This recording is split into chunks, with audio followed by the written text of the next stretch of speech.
Can a Christian be a Mason? This is a discussion that used to be discussed on a pretty regular basis within the church, but it's not approached as much anymore as what it used to be. And there's been debate from members of the church that have talked about this very fact, about whether a Christian can be a Mason. Before we get into the lesson itself, I want us to look at some things that will be mentioned, some ideas that we'll discuss within this. And the first thing that I want us to realize is that when we talk about Masons, we are talking about Freemasonry, or any other name that Masons may go by. Generally, within our lesson today, they'll be generally called just the Masons or Masonic lodges, something along that line. We'll also talk about blue degrees or blue lodges. The blue degrees or the blue lodges, and if you'll excuse me, I have some of my notes on my phone. I did not have a printer this morning to print them off on. Blue degrees or blue lodges are the first 3 degrees of Masonry. These are the actual official degrees of Masonry. Every lodge, a Masonic lodge, starts out with the first 3 degrees. Anything above those first 3 degrees actually gets out of Masonry and into the special organizations that are associated with Masonry. There are 33 degrees of Masonry in all. Now, when you get out of the blue lodges, which is the first 3 degrees, you get into things such as the York Rite and the Scottish Rite. These are divisions of Masonry. And we're not going to go into a full detail on Masonry today as far as the history and all, but these are things I think you need to understand. Because from these you get to the 33rd degree, which is the Shriners. And Shriners are a part of Masonry. A man cannot be a Shriner unless he is reached at least the level 32 Mason. Now, a man can be a Mason without being a Shriner, but you cannot be a Shriner without being a Mason. There is also the Order of the Eastern Star. You may have noticed driving down the road, a car in front of you have a sticker on its bumper or on its tag that is a 5-pointed different colored star that has OES on it. The Order of the Eastern Star is a family organization associated with Masonry. In essence, especially in Alabama, which is where I'm really more familiar with the Order of the Eastern Star than what I am in other parts of the country, the Order of the Eastern Star is really the female version of Masonry. This is the part that the wives of Masons are a part of. So you have the Masons, and then you have those that are part of the Scottish Rite, those that are part of the York Rite, the Shriners, and the Order of Eastern Star. Within Masonry, we also have Hiram. We'll discuss Hiram in some detail. Hiram in the tradition of Masonry is the chief architect. Now, Hiram can actually be found within the Bible. Masonry calls Hiram the chief architect in building the Temple of Solomon. Hiram was not the chief architect. Of course, the chief architect in building the Temple of Solomon was actually God. Hiram supposedly, according to Masonry, knew all the secrets of life, in essence. And only when one reached a certain degree would he pass those secrets on. Well, the problem is that Hiram, although he did help build the temple, Hiram was not even a mason. Hiram was a worker in brass that built or that formed the brass emblems that was used within the Temple of Solomon, and then he was sent home. We could go deeper into Hiram, but we're not. But that's just essentially, and we will talk a little bit more about Hiram as we get further into the lesson. But someone says, how can you talk about Masonry? Because Masonry is a secret organization. And it's true, Masonry is a secret organization. I have known several Masons down through the years. In my 13 years within the funeral business, I worked with several Masons. For some reason, Masonry and the funeral business goes hand in hand. You meet a lot of funeral directors, you find out they are Masons. I don't know what the draw is among Masons and funeral directors, but they go hand in hand. I know a lot of members of the Order of the Eastern Star also. But I can talk about Masonry in the same way that I can talk about the Muslims, or I can talk about the Jews, or I can talk about the Methodists or the Baptists, because I can go to the books that they have written and I can study what they wrote. I can look at the things that they go by to get their teaching, and I can learn from that. And that's exactly what we'll do. A lot of today's lesson will deal with the writings of Masons. And I'm not just talking about any Masons. I'm talking about the writings of the most well-respected Masons. There's a preacher by the name of A.C. Grider that he wrote a bulletin article, and in writing this bulletin article, he contacted Masonic Home Journal. And he asked them to give him some material or recommend some material that would fairly represent Masonic teaching. In that material, we find that they recommended the Kentucky Monitor by Henry Purtle, the Morals and Dogma by Albert Pike, the Encyclopedia of Freemasonry by Albert G. Mackey.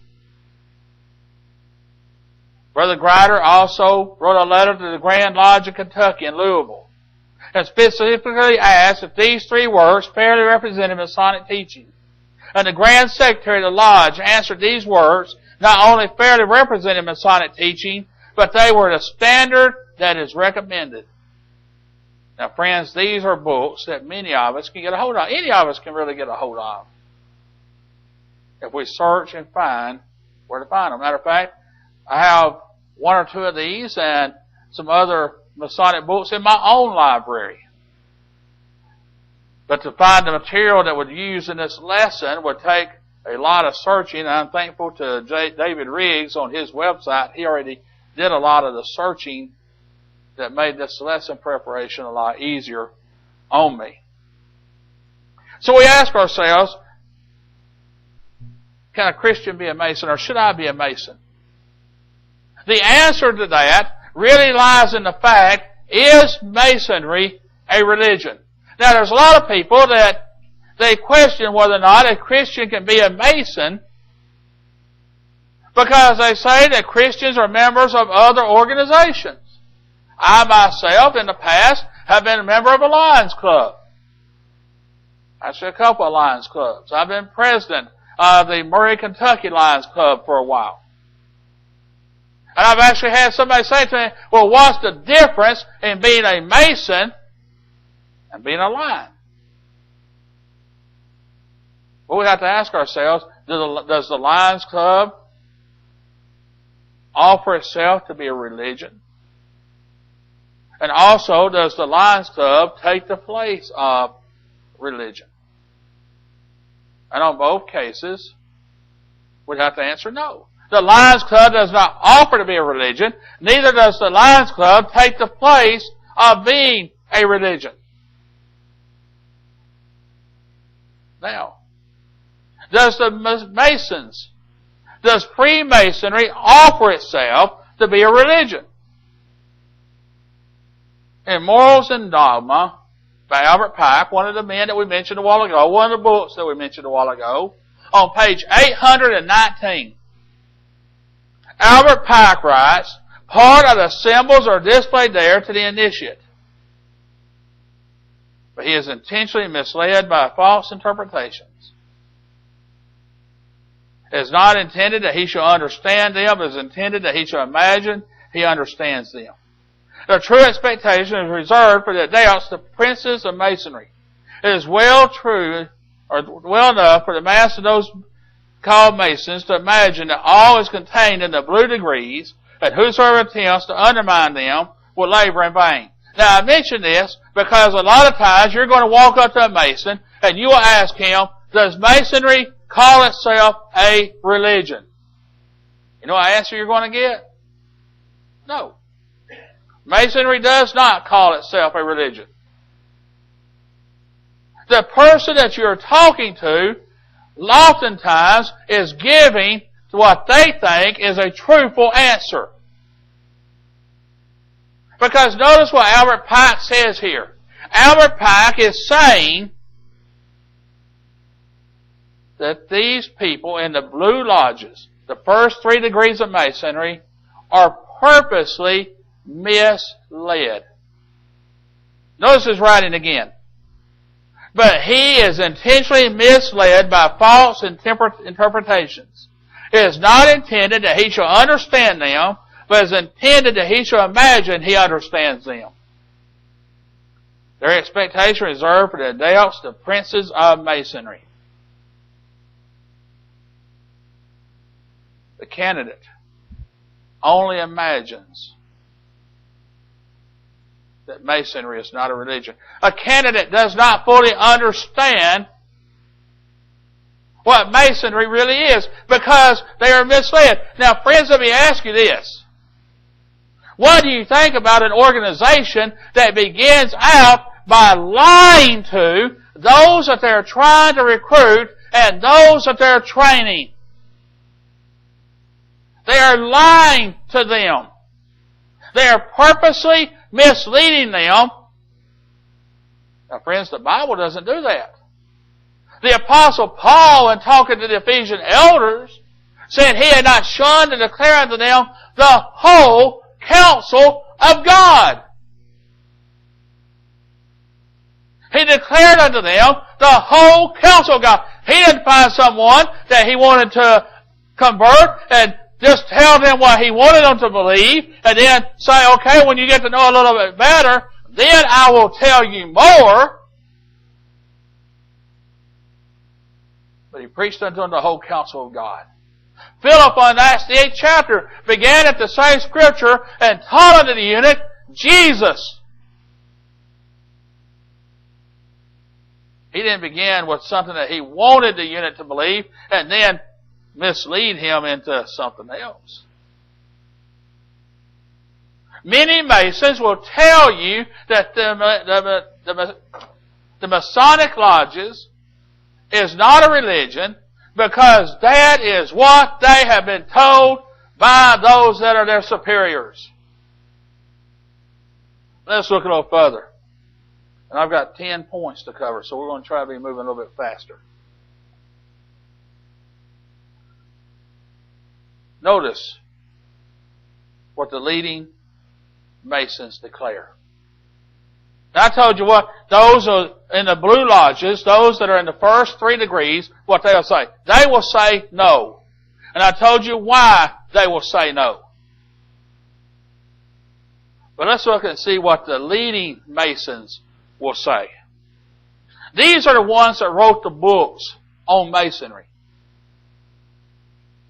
You know, you ever heard somebody that was so smart on something, you say, well, he wrote the book on it? Well, these are the guys that literally wrote the books. In the Kentucky Monitor, on page 28, Albert Pike.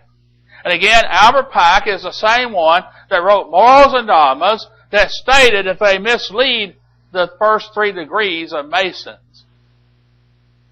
Albert Pike writes, this is because Masonry is a religious institution. Wait a minute. What'd you say? Masonry is a religious institution. This is not some outsider. This is one of the leaders of Masonic lodges. Notice in Indiana Monitor, Albert Pike again writes on page 35, Freemasonry is a charitable, benevolent, educational, and religious society. Look at the Encyclopedia of Masonry, of Freemasonry, on page 847.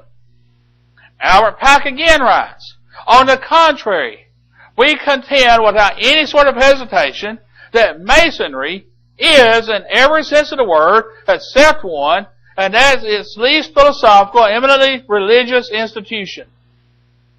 That is, indebted solely to the religious element which it contains for its origin and for its continued existence, and that without this religious element, it would scarcely be worthy of cultivation by the wise and good.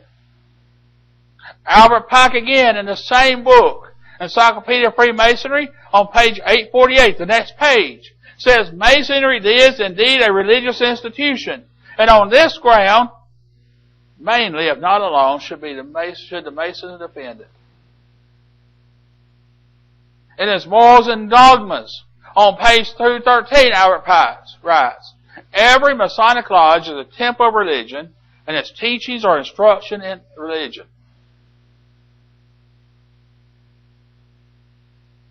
Can it get any plainer? Let's turn to another writer, Joseph Fort Newton.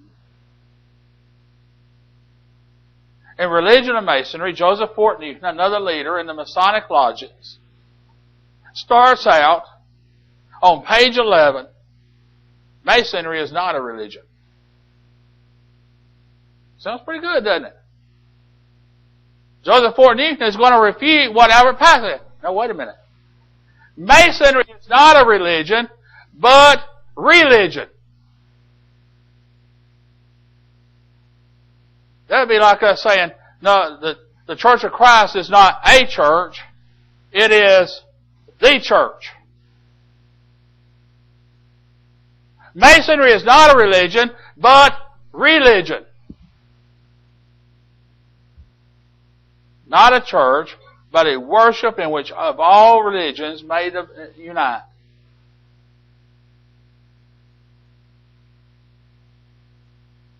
Joseph Newton said again in the same book on page 59, everything in Masonry has reference to God, implies God, speaks of God, points and leads to God. Not a degree, not a symbol, not an obligation, not a lecture, not a charge, but finds its meaning and derives its beauty from God, the great architect, in whose temple all Masons are working men. Every lodge is erected to God and labors in His name, seeking to make His will the design upon its trestle board. The Kentucky Monitor writes concerning both Albert Pike and Joseph Newton on page 11 of the introduction.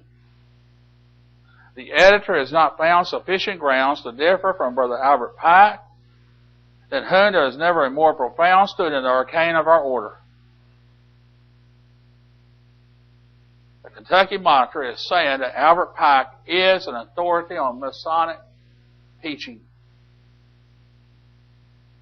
It goes on to say, nor from Joseph Fort Newton, than whom there is no greater Masonic scholar today. Albert Pike and Joseph Fort Newton, the two greatest Masonic scholars that they can think of, says that the Masonry is a religion.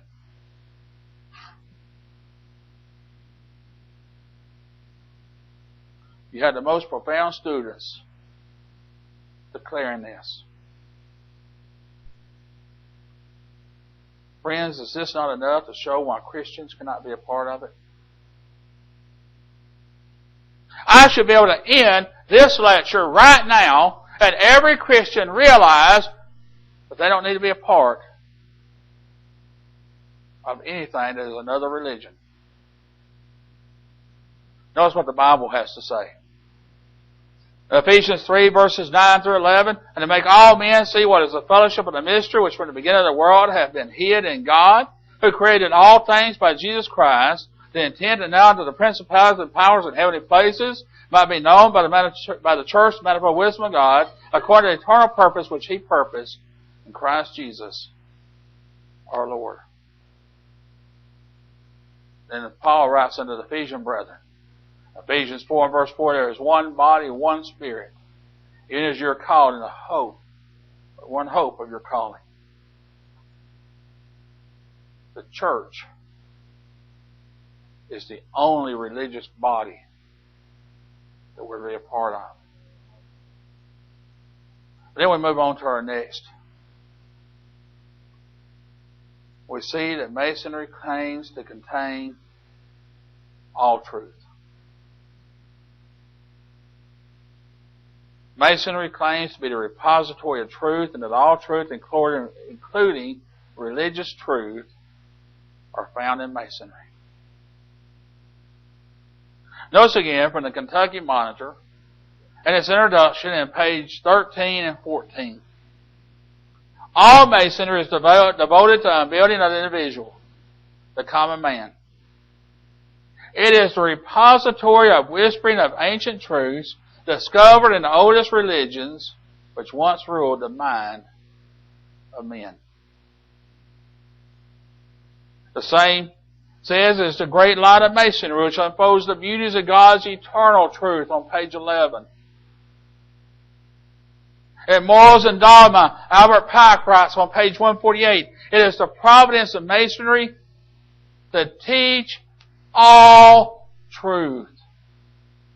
Not moral truth alone, but political, philosophical, and even religious truth.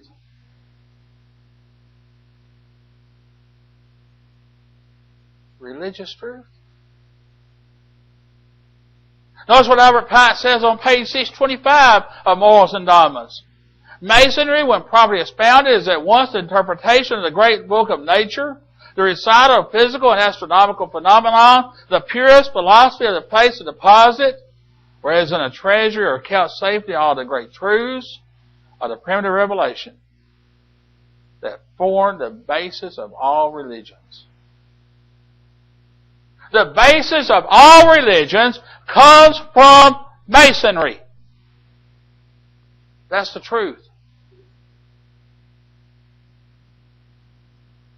Jesus Christ said, I am the way, the truth, and the life, and no man cometh unto the Father but by me. That's not what Christ said, is it? He said, I am the way, the truth, and the life, and no man cometh unto the Father but by me.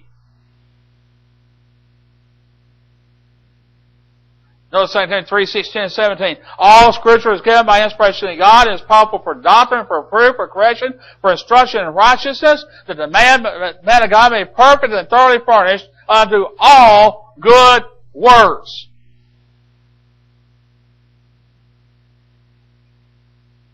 Man of God may be perfect and thoroughly furnished. What is it that perfect and thoroughly furnishes man? This right here. Not the Book of Mason, not the Dogmas and Morals or the Kentucky Monitor. God's Word. Remember, Paul said he had not shunned to declare unto the whole counsel of God.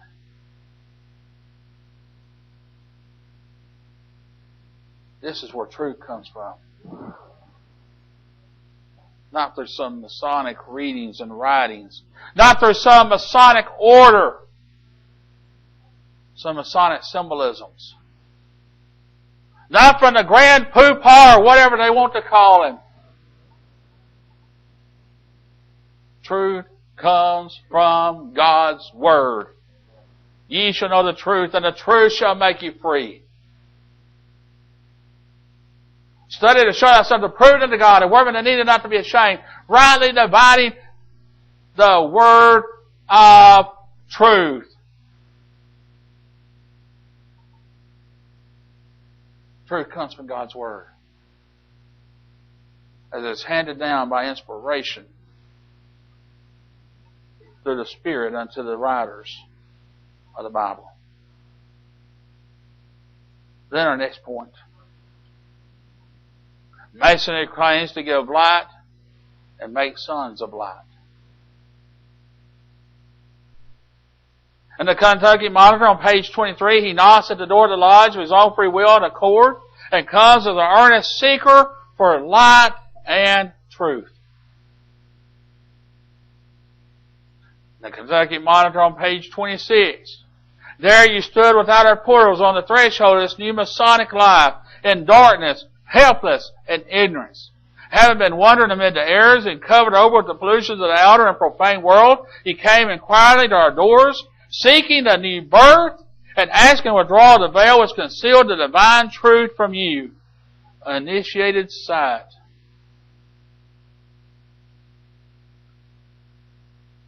The Kentucky Monitor on page 14 of the introduction. Masons from time immemorial have been called, notice this, Masons from time immemorial have been called sons of light.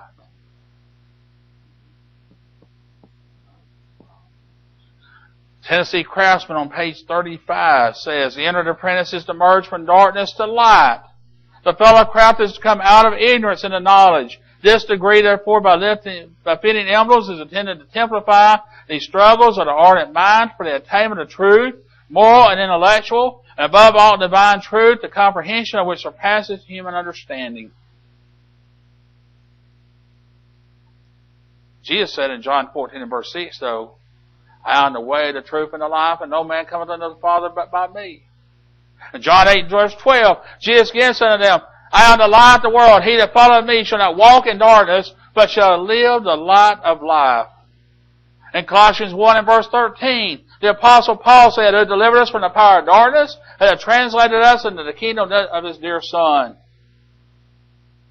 Notice the Apostle Paul did not say that the Masonic Lodge translated them out of darkness. It is Jesus Christ that translated them out of darkness into the kingdom of his dear Son, or God that translated them out of darkness into the kingdom of his dear Son. 1 Peter 2 and verse 9. Peter said, but you're a chosen generation, a royal priesthood, a holy nation, a peculiar people, and should put forth the praises of him who had called you out of darkness into his marvelous light. Ephesians 5 and verse 8, for you are sometimes darkness, but now are ye light in the Lord. Walk as children of light.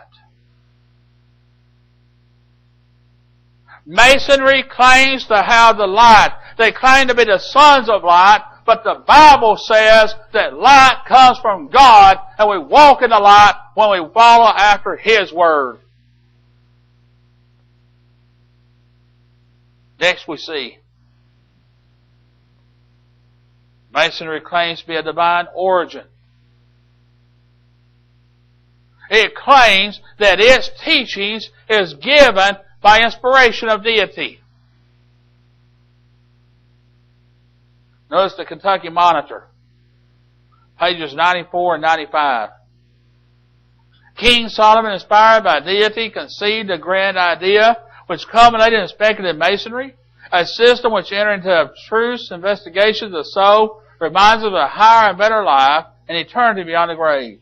A profound science that takes from operative art its technical terms, its implements and its rules, clothes them in symbolism, and teaches the speculative mason their spiritual use. Notice, inspired by deity. Notice our Pike and Royals and Dogma on page 785 writes, The true philosophy known and practiced by Solomon is the basis on which Masonry is founded.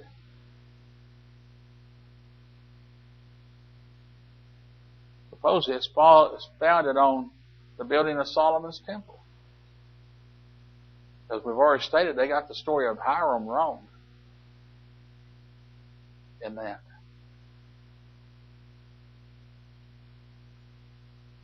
But notice again from 2 Timothy 3:16 and 17. All Scripture is given by inspiration of God. It's profitable for doctrine, for reproof, for correction, for instruction in righteousness. The man of God may be perfect and thoroughly furnished unto all good works. In 2 Peter 1 and verse 3, according to the divine power given us all things pertaining to life and godliness, through the knowledge of Him that hath been called us to glory and virtue. This is what's God breathed. This is what's inspired. Albert Pike was not inspired. None of the other writers of Masonry were inspired. Oh, they have myths that have been handed down from generation to generation. But you know, their myths that they have, they don't even come from their own teachings. The story of Hiram. If we had time, I would love to go into that even more deeper, because that's an even more interesting case study, a whole separate case study. But the story of Hiram is actually taken from Egyptian mythology. It's taken from Egyptian mythology. As they used to say on Dragnet, but the names were changed to protect the innocent.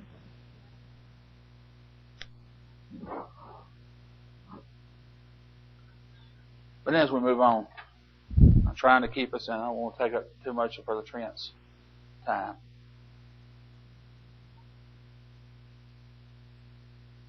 Masonry has a Redeemer. Masonry has a Redeemer. Hiram. I said Hiram is, I could do a whole lesson just on Hiram. I'm still in the midst of studying about Hiram. I've gotten into that, and next lectureship we're going to have to work at the end where I do Hiram. Somehow. And the Kentucky Monitor on pages 14 and 15. All antiquity saw the enigma of the existence of evil by supposing the existence of a principle of evil, of demons, fallen angels, an Aram, the Typhon, a Sibai, a Loki, or a Satan, that first fall in themselves and plunge to the misery and darkness. In other words, what he's saying is all civilizations has got their evil one of some type. Some type of fallen angel.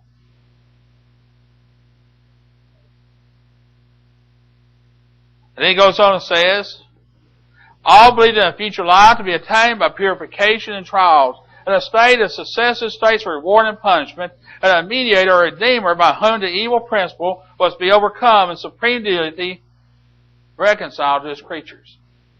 In other words, all these groups of people, they've got their own type of Satan, but in addition to their own type of Satan, they also have some type of belief in a Redeemer that's going to come and take over for that Satan, that's going to save mankind.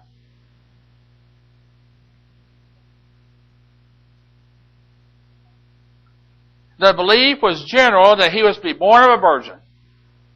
Now that sounds pretty plain. Born of a virgin.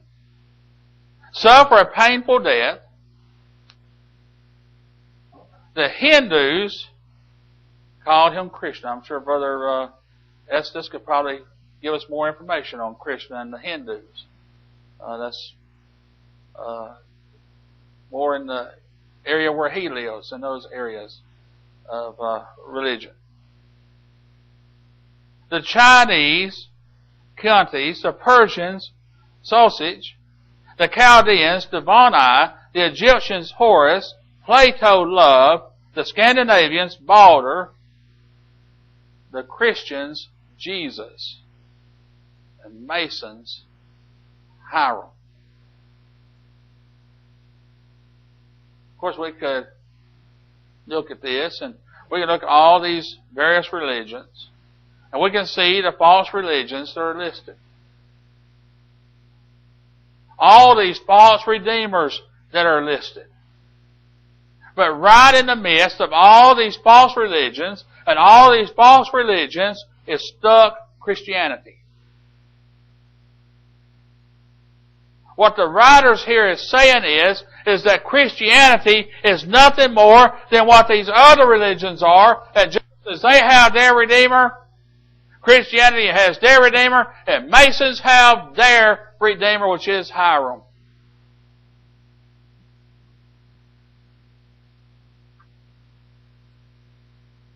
When one is raised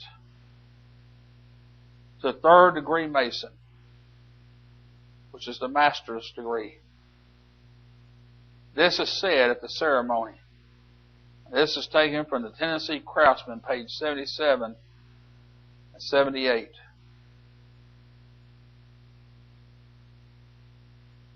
And I will just say blank. There's some blank words here that are repeated by those that are present at the ceremony.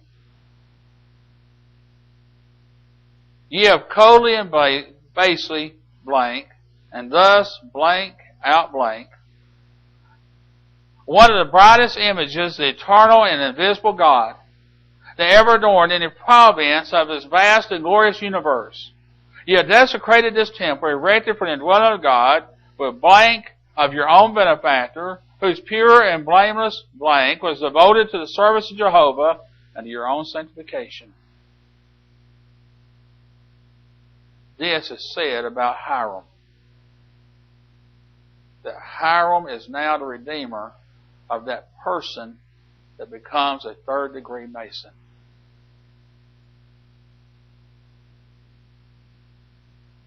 Friends, we have a Redeemer.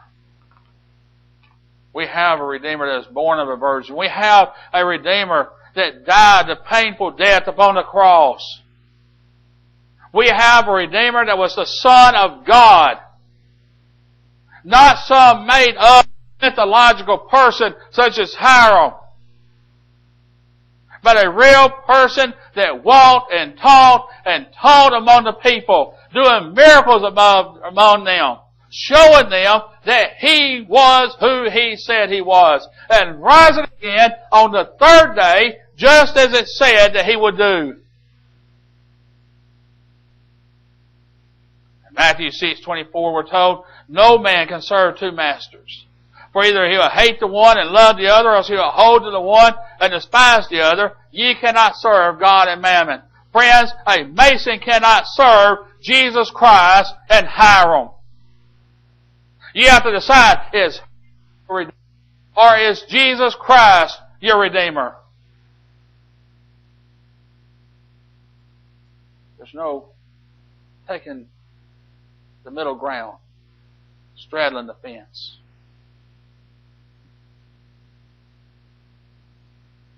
Masonry also claims that it saves.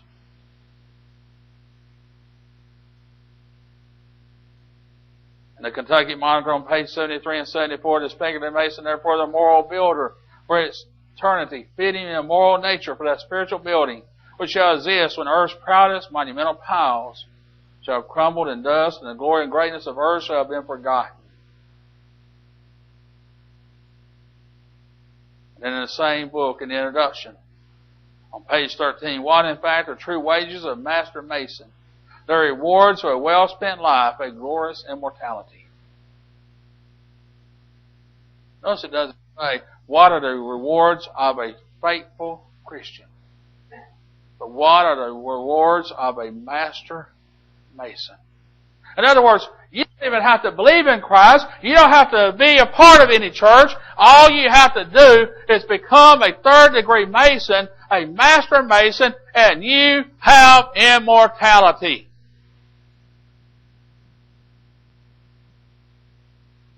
Encyclopedia of Freemasonry, page 363 says, heaven, the future life, the higher state of existence after death, is the foreign country in which the Master Mason is to enter. Not that which a Christian is to enter, but that which a Master Mason is to enter. And there he has received the wages of the reception of that truth, which can be imparted only in that better land. And we can go on. Morals and Dogma, page 343. I'll touch a couple of them more. Let him who toils complain not, nor feel humiliated. Let him look up and see his fellow workmen there in God's eternity, they alone surviving there.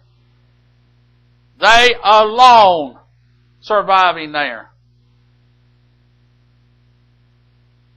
Friends, according to their teaching, if you're not a Mason today, you do not have a hope for a home in heaven. That's not some gospel preacher saying that. That's not me saying that. That's not some anti-Mason person saying that. That is the Masons teaching themselves.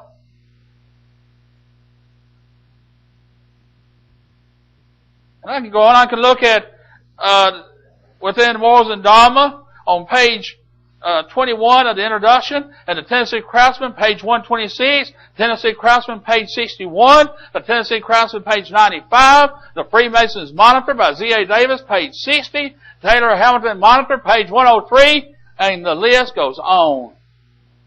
Each one of these saying that Masonry is the way to salvation.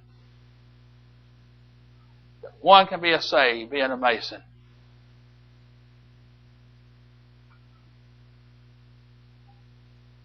But Acts 2:47 says, praising God and having favor with all the people, and the Lord added to the church daily. Such as should be saved. Not added unto a Masonic lodge, but added to the church daily, such as should be saved. Acts 4 verses 11 and 12. There is the stone which was set in awe of you builders, which has become the head of the corner. Neither is there salvation in any other, but another other name under heaven to get among men, whereby you must be saved. Ephesians 5:23. For the husband is the head of the wife, and as Christ is the head of the church, and is the Savior of the body.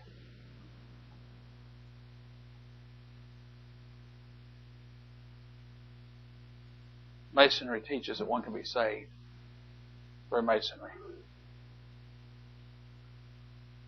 And we don't have time. I wish we did. Teaches that fellowship with all religions. Masonry teaches that it has a new birth. We touched on that just a little bit a while ago. Masonry teaches that it has a temple, and we are the temple of God. Friends, a wise man once said, if something looks like a duck, swims like a duck, quacks like a duck, and walks like a duck, then it must be a duck. Accordingly, if Masonry claims to be religion, speaks like a religion, looks like a religion, and functions like a religion, we must conclude that it is religion. Paul said in Ephesians 5 and verse 11, have no fellowship with the unprovable works of darkness, but rather reprove them.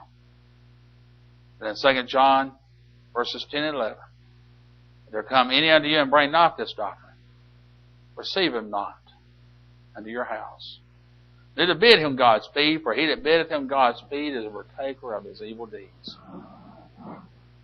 Can a Christian be a Mason? Not if he expects to go to heaven. Thank you.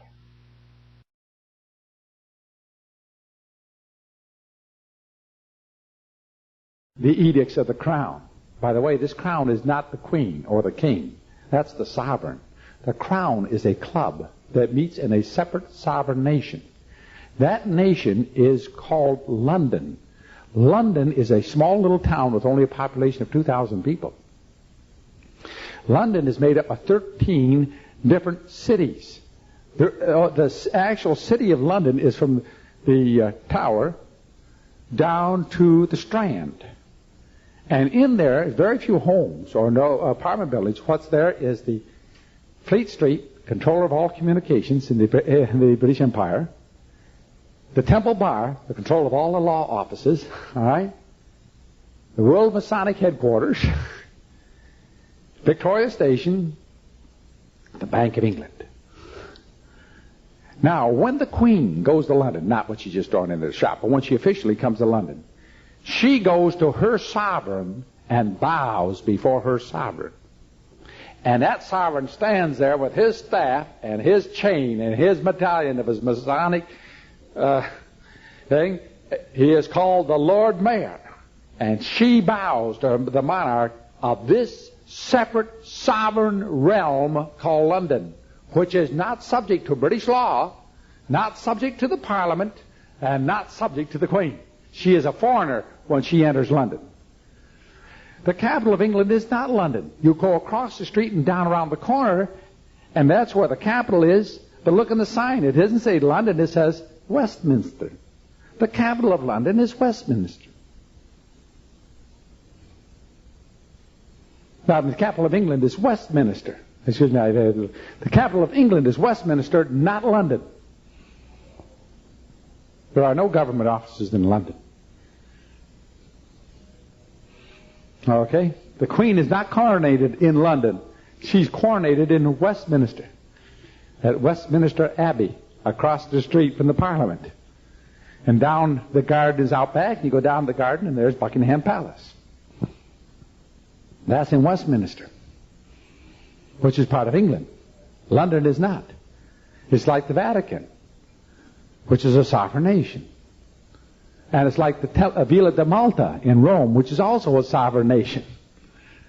The Maltese Masonic headquarters is a separate sovereign nation. 3 acres, I've been there, in Rome. All the Catholic nations send diplomatic representatives to this sovereign nation called the Maltese Order. Masonic knighthood. All right? And Masonry has all sorts of stories of Hiram, of beef, and so forth. If you ask them, is it really historically true? Well, no, we made it up. But it has within it the message of truth, you see, is what it is. Osiris sure is a made-up story. No Greek is going to stand on the Iliad and the Odyssey as an actual fact. All right? They are supposed to be stories teaching religious truths. This is why Masonry says all the religions are really the same religion. They all are except one. The only name in the Masonic Lodge you're not allowed to pray in is the name of the Lord Jesus Christ. You can pray in the name of Buddha. You can pray in the name of Hindu or Muhammad. It doesn't make any difference, but the Lord Jesus Christ is not permitted.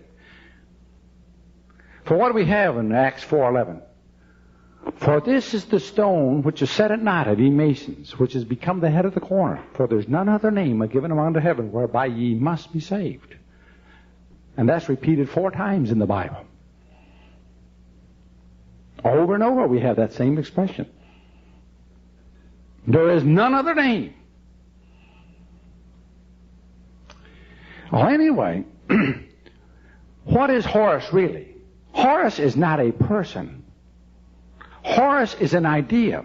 The Horai are all of those who look for the returning of the golden age of an absolute dictator, of an all-wise, powerful king who is able to allocate and bless us all with his wonderful wisdom and direction that we will submit ourselves to in a coming millennium of 1,000 years. Horus are those priesthoods, are those believers, are those initiates, all who look forward to the returning of this perfect world utopia. One world, Egyptian rule, Babylonian rule, Jewish rule, name what it is. The same thing. It's the same story, told in different variations, but never changes in its essence. Every Masonic temple is laid out with the entrance in the west and the altar in the east. And in the east is the sunburst. Over the worshipful master who's up 7 steps, a man addressed as worshipful. Can you imagine worshiping a man? That's condemned. What if Peter wouldn't take it? I'm a man as thou art, on your feet. I'm a man as like thou art, a sinner in need of grace. Peter was no different than that centurion, the Roman soldier, right? Peter was no better. He refused worship. Now, watch what happens. Every Masonic lodge, by the way, Judaism is straight Masonry, or Masonry is straight Judaism. Take your pick. I don't care. Do whatever way you want. The altar has got to be, go to the Southern Baptist Church. See how they move them around and get the parking lot in the back end and the entrance the other way in order to get that altar in the east and the entrance in the west. Now, a Mason will ask you, if he doesn't know whether you're a Mason, have you been to the east? Have you been east? That means have you been initiated in the lodge? Because you're always moving from the west to the east in search of light. Can you imagine all these preachers like Bob Jones and these great fundamental Christian preachers who are also Masons? They came. Bob Jones started preaching at the age of 13, but he can't be initiated in the lodge until he's 21. Therefore, he had to be preaching 8 years before he came to the entrance of the lodge. And at the lodge, he has to say, "Door, I, who am in ignorance and darkness, come unto the lodge in the search of light." Here he is, supposed to be a Christian, a preacher of the gospel, and he is in ignorance and darkness coming into the lodge in search of light. Isn't that something? Can you ask me whether a child of God could do that? Who knew anything in Scripture? I could see one who didn't know anything about it all. He just thought he's come out for a beer bust. You know, I can't pass judgment on the individual. I can on what is said and what is done. But notice he moves from the west, which is the setting sun, the senior warden, to the south, which is the noonday sun, the junior warden, to the worshipful master who's in the east, who is God with them. The third person of the Godhead, the sun and the moon and the worshipful master. Baal, Astarte, and him. That's the guy. Sitting on his throne with his hat on. Men's head would be uncovered. Woman's head is to be covered. They got it the other way around, of course, because everything is opposite. Now, I said, now, let me ask you, because when you're talking to a Jew, you're talking to a Mason. He knows what you're talking about. B'nai B'rith is a lodge. All right?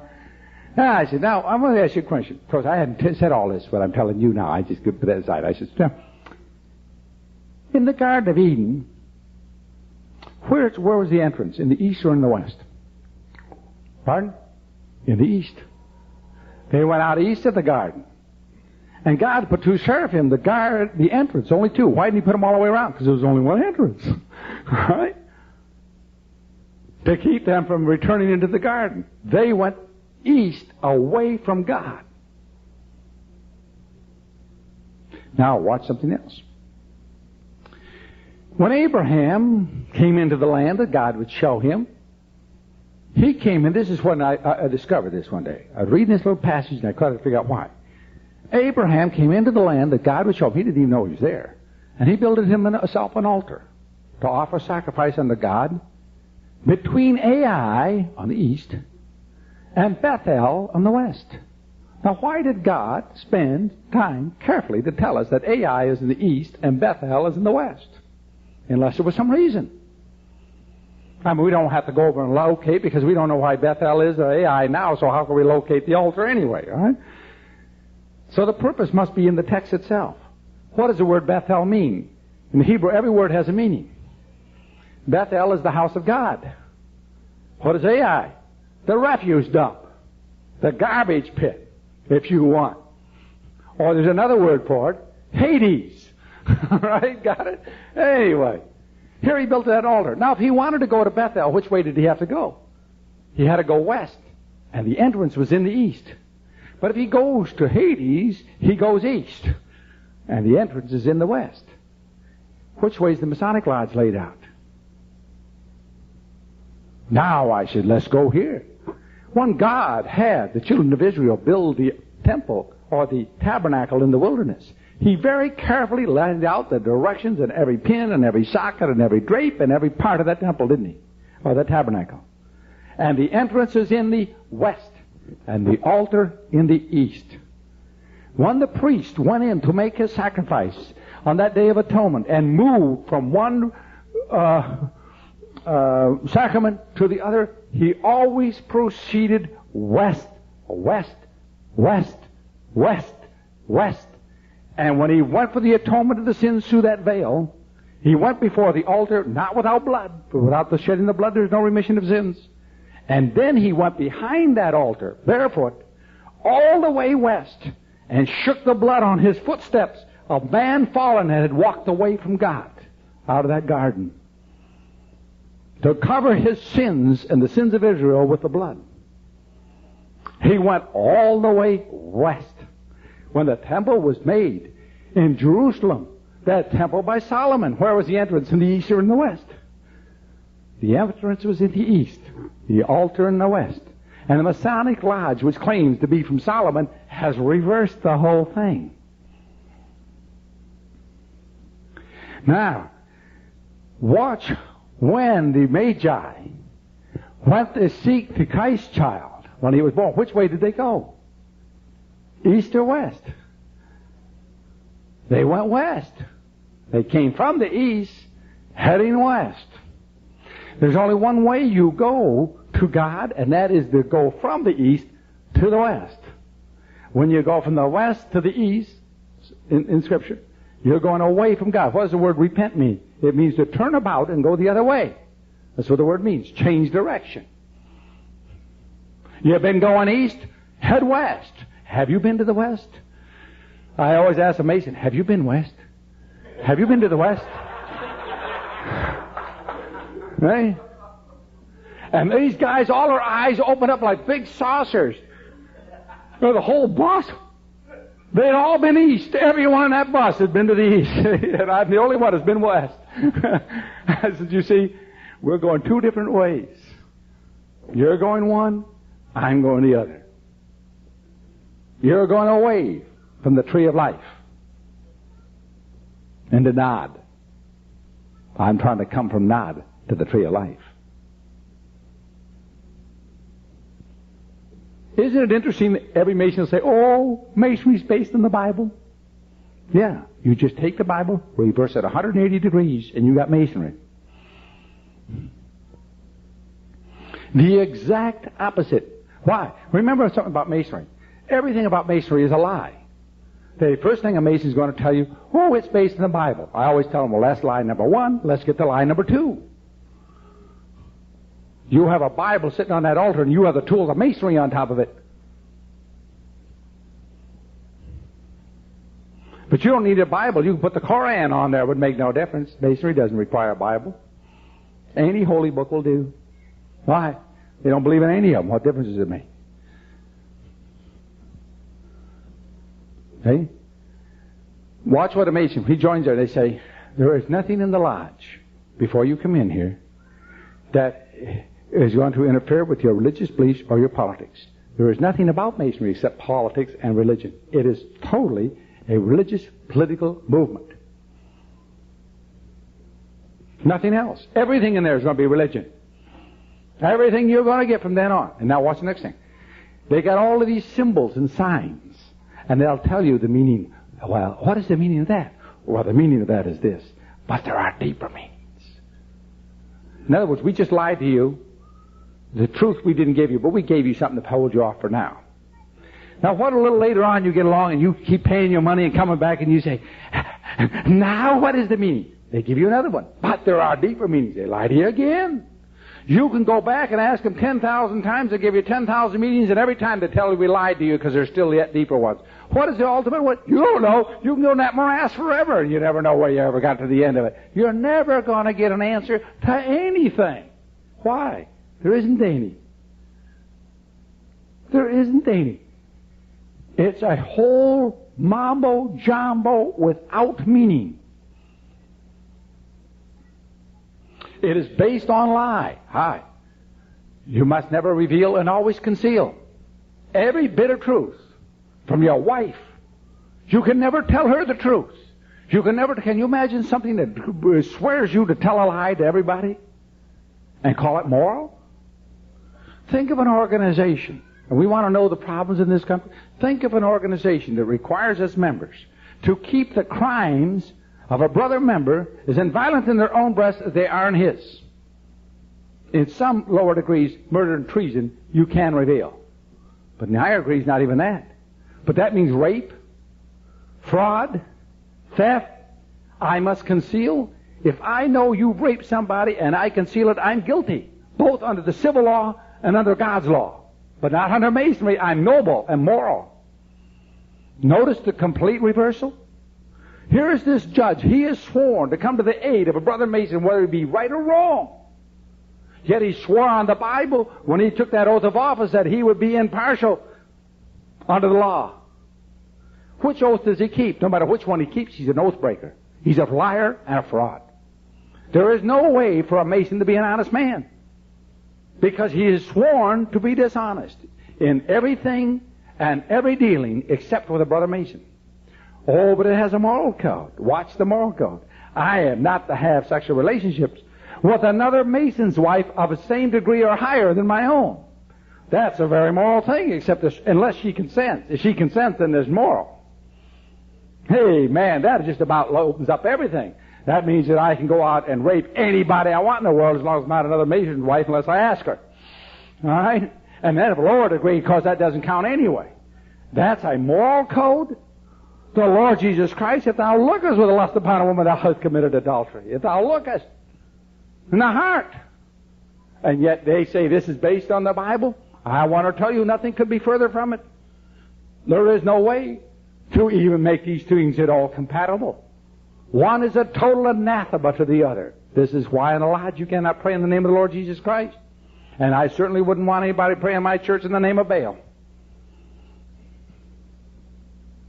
Now, we are not all brothers. The Masons want to say we're all brothers. No, we're not. Brothers have the same father. Their father, which they claim, if you'll take their man, like Albert Pike says, that only in the higher degrees are they to learn that the name of our God is Lucifer. Before that, they hide him in all sorts of names. Great Architect, Prime Force, Ancient One, or some other name to hang on it. Providence, all sorts of names they'll hang on this God. They won't name him, not anything that's going to be out in the public. But the name of that God is Lucifer. Now, those who are children of Lucifer are children of the devil. The Lord says, ye are the children of the devil. Well, certainly, what is a brother? A brother is somebody who has the same father. I have 4 physical brothers. Why? We all got the same daddy. That's what makes us brothers. There's lots of people I like in this world that are not my physical brother because they just didn't happen to be the child of my daddy. You see? A brother is one who has the same father. All right? Those whose father is the devil certainly are not those whose father is God. They are 2 different brotherhoods. 2 different brotherhoods. All men are brothers? No, they are not brothers.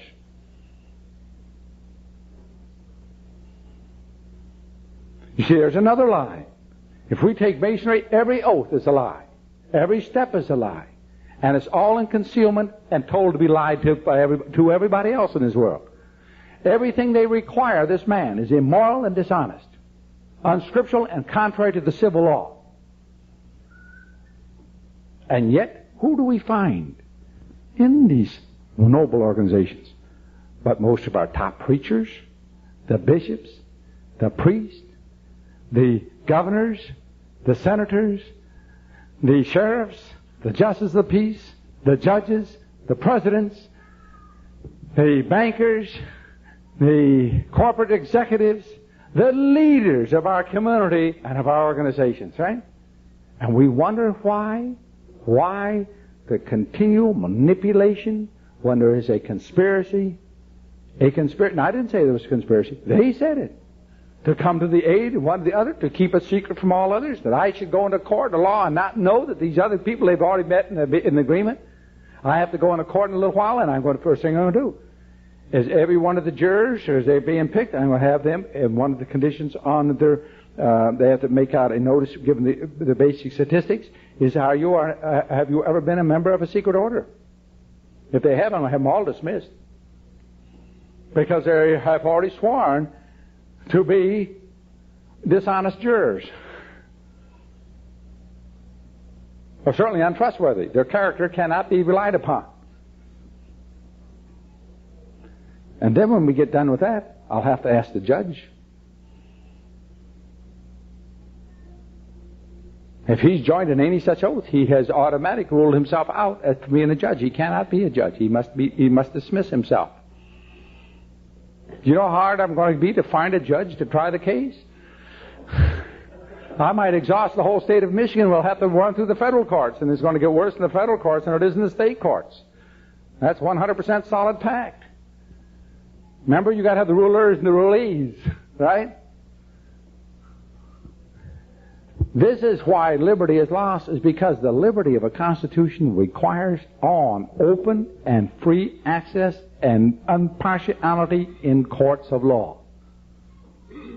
That all parties, when brought before that court is impartial and blind to who they are, but only to the facts at issue before the bench. That is not what you will see. I've been in cases where you've got the thing called one, and all of a sudden the other attorney goes, "Oh, Lord, my God." And the judge reverses it. Well, let's go in and see what more Albert Pike's got to say. Well, I should tell you a little bit about old Albert. Now, Albert was a rather obese man. In fact, he was downright fat. And Albert was a Confederate general. He was the only Confederate general to lose with superior numbers against the Yankees at the Battle of Pea Ridge. So it gave him one distinction. He wrote some 1,600 volumes in his lifetime with a quill pen. He knew all the ancient languages, wrote in all the ancient languages fluently. Where he got his education and knowledge is a mystery. I believe he got it directly from his God, which he claims Lucifer.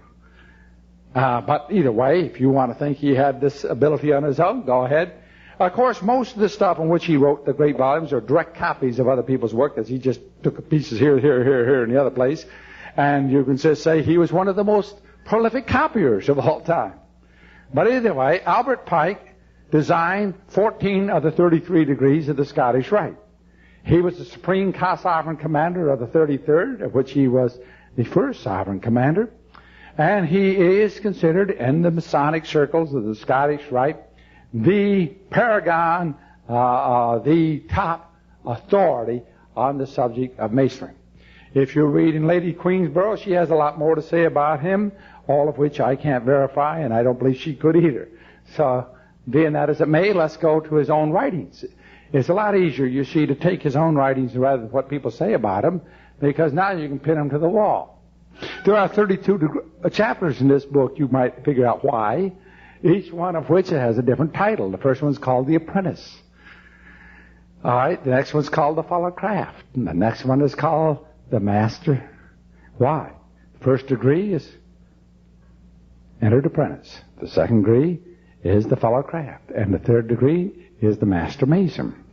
Each of the degrees are titled after the 33rd name of that degree. So here we are, chapter 1, paragraph 1. And let's just read what he has to say. Force, unregulated or ill-regulated, is not only wasted and void, like the gunpowder burned in the open air and steam unconfined by science, but striking in the dark, its blows meeting only the air, they recoil and bruise itself. It is destruction, not growth and progress. It is Polyphemus, blinded and striking at random and falling headlong among the rocks of it, sharp rocks by the impetus of his own blows. Sounds like reading Robert Welch, doesn't it? He wrote the same type of style, the same garbage. Of course, Robert Welch is 33rd degree. Member of the club. But anyway, what is all that saying? All that words. Well, if we take out the words and come up with what he's saying this. That force, unrestrained or controlled or confined, is waste. All right? Premise 1. Let's go to paragraph 2. The blind force of the people is a force that must be economized and also managed as the blind force of steam. He's saying the same thing again, right? Repeating himself. Lifting the ponderous iron arms and turning the large wheel has made the bow of the rifle cannon in order to weave the most delicate lace. It must be regulated by intellect. Stop. Yesterday we talked about assumptions. What is the assumption here? That the force of the people is blind. The blind force of the people must be regulated by intellect. The premise first paragraph is that force must be regulated and controlled, or else it's waste. Paragraph 2, that the people's force is blind, therefore the intelligent ones must control them. Here's the New Age magazine. This is the 33rd Degrees magazine, September 1950. I, for years, took subscription to this thing. My father was a Mason, and I kind of think they sent it to me thinking I was one. But anyway, I got for many years. Probably what happens is it's the same drivel one month after another. You take it, seen one, you've seen them all. I can pick up any issues, and I say this is the first one that I ever had, and so I'll just take out of this one. And if you, I've got hundreds of them, and I can do this in any issue. I can prove what I'm going to prove to you in this one. So why waste time going through 100 of them? Here's in the back cover. The Supreme Council favors the American public school, nonpartisan, non-sectarian, efficient, democratic for all the children of all the people. Doesn't that sound good? It sounds like apple pie and mama, doesn't it? All 100% American until you read it carefully. Now let's read it carefully. The Council favors, this is the Masons, the American public school. That is government school. The government is going to raise your children. No, my daughter's 26. My son is 11. My daughter did go to a public school for 2 years, or government school. She was in the 3rd grade, some 20 years ago or so. She was having a little trouble in arithmetic. So I went down because I've had fairly good mathematical background and have a doctor's degree and so forth. I thought I was quite capable of teaching my 8-year-old arithmetic. You'd think maybe I could do it, you know. So I went into the school and I said, to the teacher, I'd like if you would send home with Kim her arithmetic book and I could help her out in arithmetic and she could do better. We do not want the parent interfering with the education of the child. And I said, oh, would you tell me that one again? I want to be sure I heard that. We don't want the parent interfering with the education of the child. The school's in session in the middle of the day. I opened the door. I said, Kim, come out here. She pops around. She says, you can't take her out of school. I said, ma'am, you get in front of me and I'll stomp right over you. I'll flatter you. That's my daughter and it's not yours. That doesn't belong to the state. You can't have her.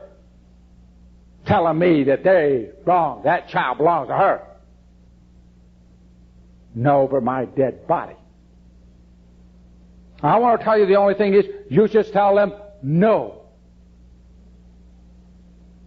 You see, we go along. We wonder what's happening. We've gone along. We've gone along. We've gone along. They know you're going along. It's the easy route.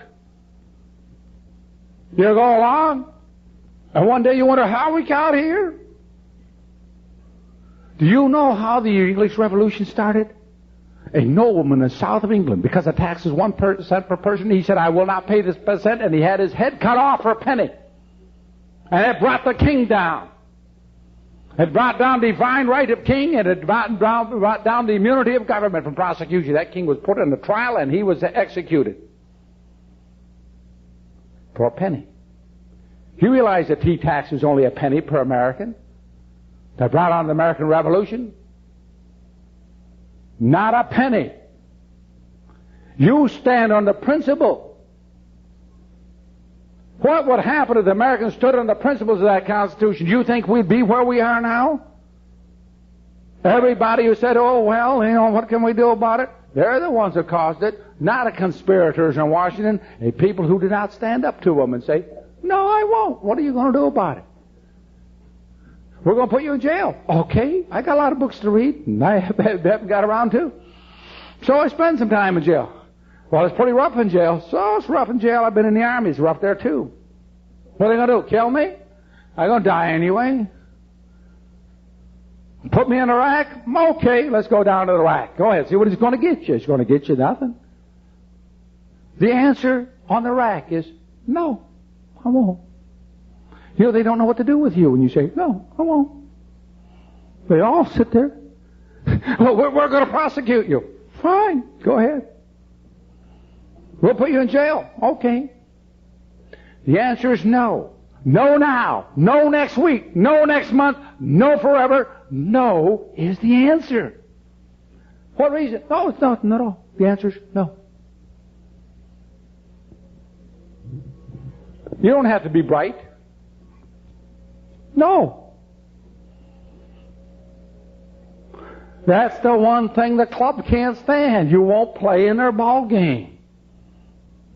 No. What threats have they got? If you're scared of them, now I'm going to tell you something. I've had threats in my life, and I've had attempts in my life. I've had some very attempts you wouldn't believe. And I want to tell you what's happened. They're the greatest times in my life. Do you know why? I've had these people, and I won't go into examples right now, but I know this. And sometimes I lose my faith in the matter, and I get scared like everybody else gets scared, you know? I mean, look, I'm normal, I'm human like anybody else, the rest of you. And you sit and watch the powers of these guys, they got power. But I'll tell you something, and when I come to my senses, I sit and say, no, Lord, thou hast more power than they. Thy arm is not short. If I be in thy will, you'll sustain me. And if I'm not, all right, come what may. And I've seen the Lord take, in cases in which we had time, go and do it, and I don't care to do it right now, of a direct reversal of the facts so unbelievable that there is no question of the direct intervention of God, holy hand, holding back, reversing.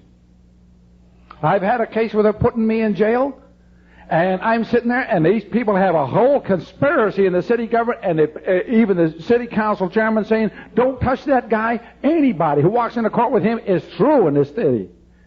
And you know what happened? I sit there and say, Lord, thou knows the way out of here. And here the head of the building department pulls my files, goes down to the incinerator and shoves them in and throws a match to him and walks out and retires and goes to Phoenix and burned them all. I don't know where he is, but that was on his heart. You see? But the Lord knew. I've seen this thing dozens of times. Now, every time of that's one of the greatest times that can happen to you. Phew, those things happen. They're wonderful. You've seen the direct hand of the Lord in your life. You know why most people have never seen the direct hand of the Lord? They've never stood. They have never seen the blessings. They'll never have the blessings because they've never taken a position. Now, you got to step out there, boy, and I tell you, you get out there sometimes on a thin limb. Until you get out on that limb, you're never going to see. You see, that's sustaining. Hey? Well, anyway, getting back here with public schools. We're not getting very fast in this one, are we? The American public school, non-partisan, non-sectarian. Well, let's take this one now, sectarian. What does the word non-sectarian mean? Antichrist. There's only one religion in the world that is sectarian. The Christian faith in that Bible. All other religions are non-sectarian. Protestantism is non-sectarian. Catholicism is non-sectarian. Judaism is non-sectarian. Hinduism, Buddhism, all of these are not. What do you mean by sectarian? Sectarian, separate. It says you are to come out and have no part of the rest. That's what a sect is. One who set themselves apart and separated from. All the others say, let's all get together and let's find a common ground of understanding. We can all get together and agree on the truths that we all hold in common. We can get together in this nice council and have this nice Mason represent us. The answer, the Christian answer is, no, I don't need it. You will go your way. I'm going to go my way. Now, the one thing they don't want, they favor non-sectarian, non-Christian, efficient, democratic, mob-cratic rule. That if the majority wants to do something, that makes it right. Look at the majority of the people in this world wanted to commit every sin. In fact, all of us do in our heart. We have the capacity of every sin. And that's what in our heart we want to do. Most of us don't do it for one or two reasons. We're either afraid of God or we're afraid of being exposed and losing our reputation. But the fact of the matter is that all people who want to go out and get drunk doesn't mean drunk is moral. If the majority of the people want it lawful for us to go out and to commit incest or rape, does not make it moral or lawful in God's eyes. Our government was formed to prevent. The Constitution was written to prevent democracy. You will not find it in the Constitutional Declaration of Independence. It was the very form of government they were trying to prevent. This country was to be a constitutional republic. What do we mean by a constitutional republic? A government under law to protect the individual from the majority, from the mob, to protect that single black man from all the white men, to protect that single citizen from everybody, except by due process of law.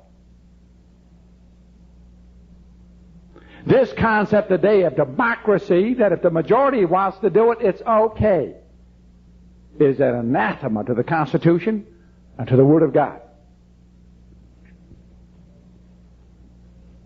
A total reverse of the thinking of a century ago in this country.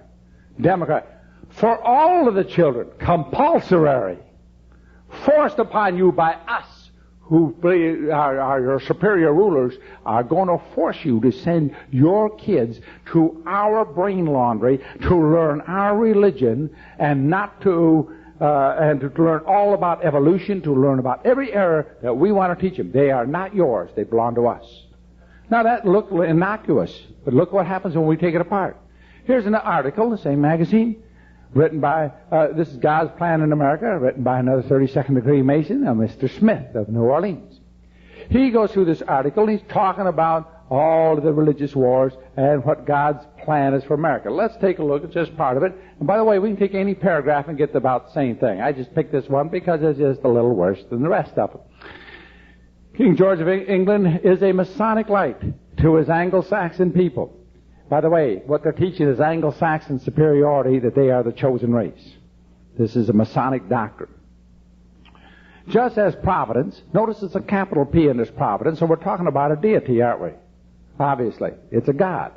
This is a person, has chosen because it did choose. Therefore, we're talking about a person, a willing person, who is a deity with a capital out front, okay?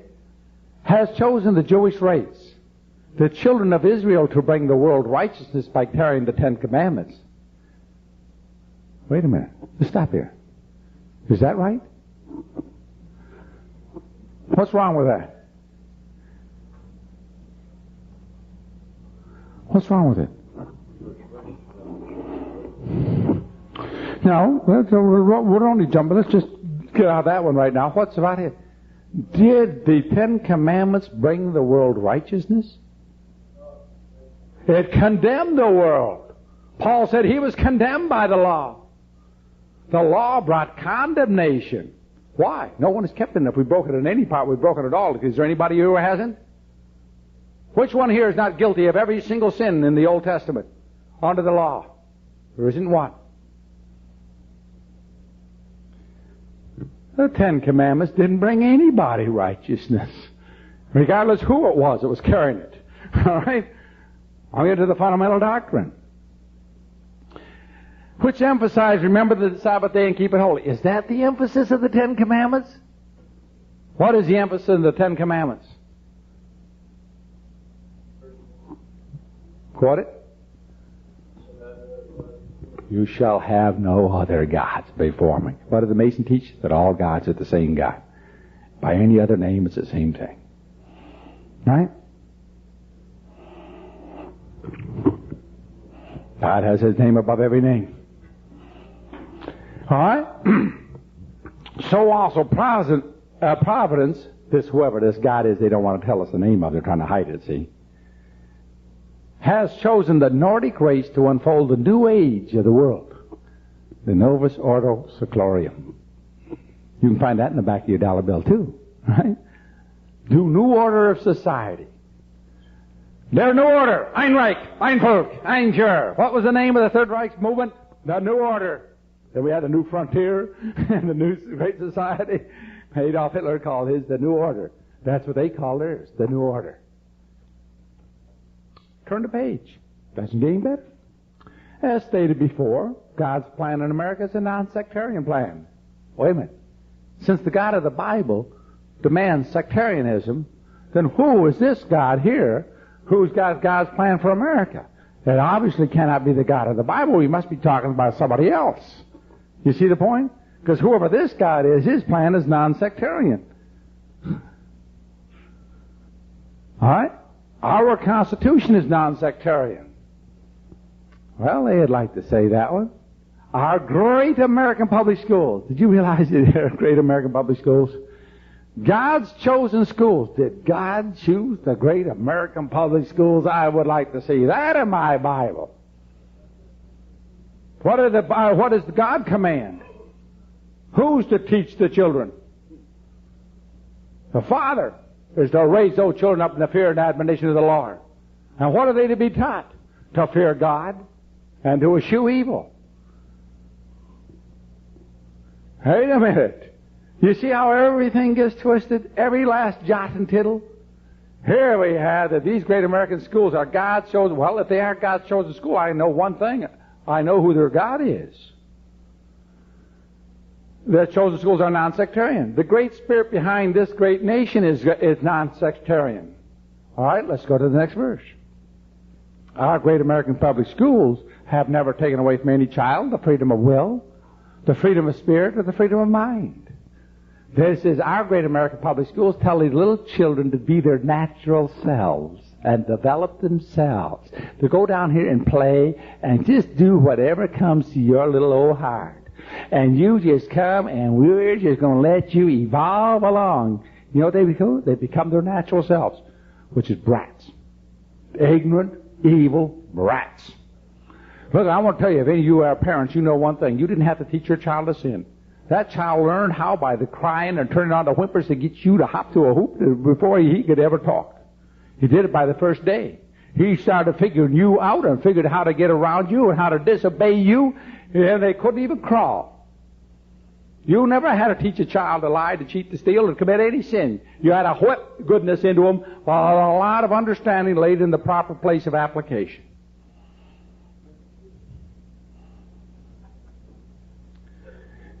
That is the divine reason the great God, our King, again another name, he won't tell us the name, right, has chosen the great American public schools to pave the way of the new race, the new religion, and the new civilization that is taking place in America. What are they saying? The purpose of these great American public schools is to bring in a new race, a new religion, and a new civilization.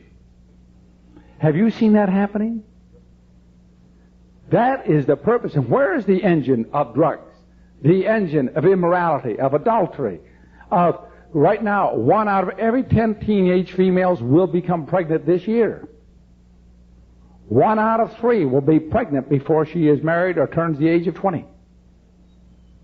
That's the result of the great American public school system. That's the destruction of the family.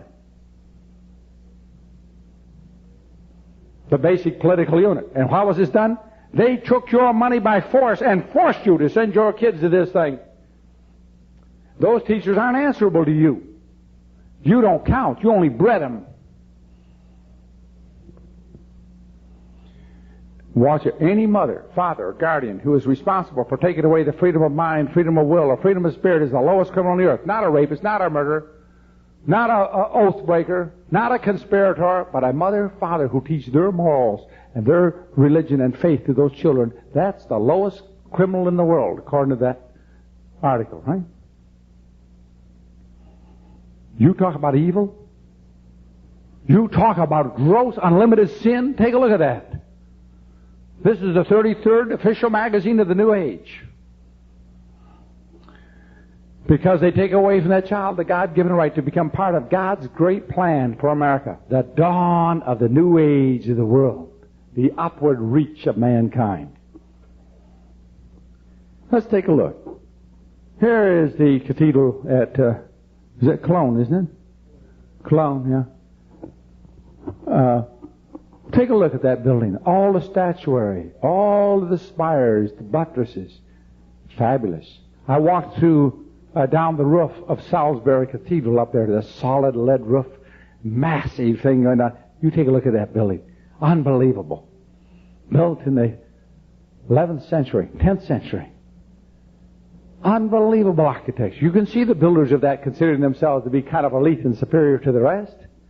They also, because they traveled from one area to the other, were not part of the nation or land in which they were in. They were transitory.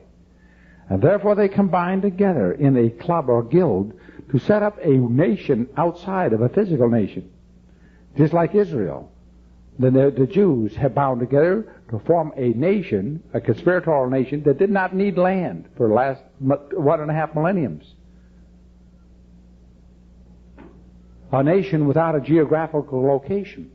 The same with the guilds and the Masonic guilds. And, those are quite little buildings. Let's go down to the lodge hall. And this guy comes into the lodge. The apron, by the way, is to cover up God in this world. And it's exposed in certain places before the altar as you expose the divine part. That's why a female cannot be a Mason. She doesn't have the right ingredients. The fellow comes in with a blindfold on, called a hoodwink. He's hoodwinked coming in, and he'll stay hoodwinked as long as he's there. He has a rope around his neck called a cable tow. This toe binds him. And when he swears to the oath, he's now bound to the oath by that cable tow. They take the rope off because now he has an invisible rope. And when he takes the second oath, there'll be 2 ropes around his neck, and the third 3. He is now treble bound. And he's bound for life, forever. Now, it's an interesting thing. The Masons teach this, that once you're a Mason, you're always a Mason.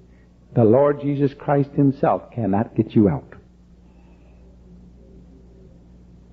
Now I want to show you something. We have 2 people in the Bible who are Masons, Paul and Moses. We have a very interesting little verse in Jude, and I think this is the reason why that Council of Nicaea was trying to get Jude out of the Bible. Here's a verse totally out of context. It doesn't seem to fit. It sticks out because it doesn't fit. Most of the verses fit into a context. But here's a verse that just, bam, hangs right in there, slap dab on the page, and you wonder, what does that fit into? What is the rest about it? Verse 7. And when Michael contested with Lucifer over the body of Moses, he dared not bring forth riling accusation. Wait a minute. What happened here? When a Mason becomes a Mason, he wears that pure white apron. And that apron must be on him when he dies and is buried. And his fellow Masons stand around that grave at the graveside ceremony with no one else allowed to look in, because you're not to understand what's going on. And they claim that body in the name of him whose grave this sprig marked. That's Lucifer. They claim that body in the name of Lucifer. Now, I don't know what this means, to be quite frank with you. I can't explain it. But Lucifer, for some reason, wants that body.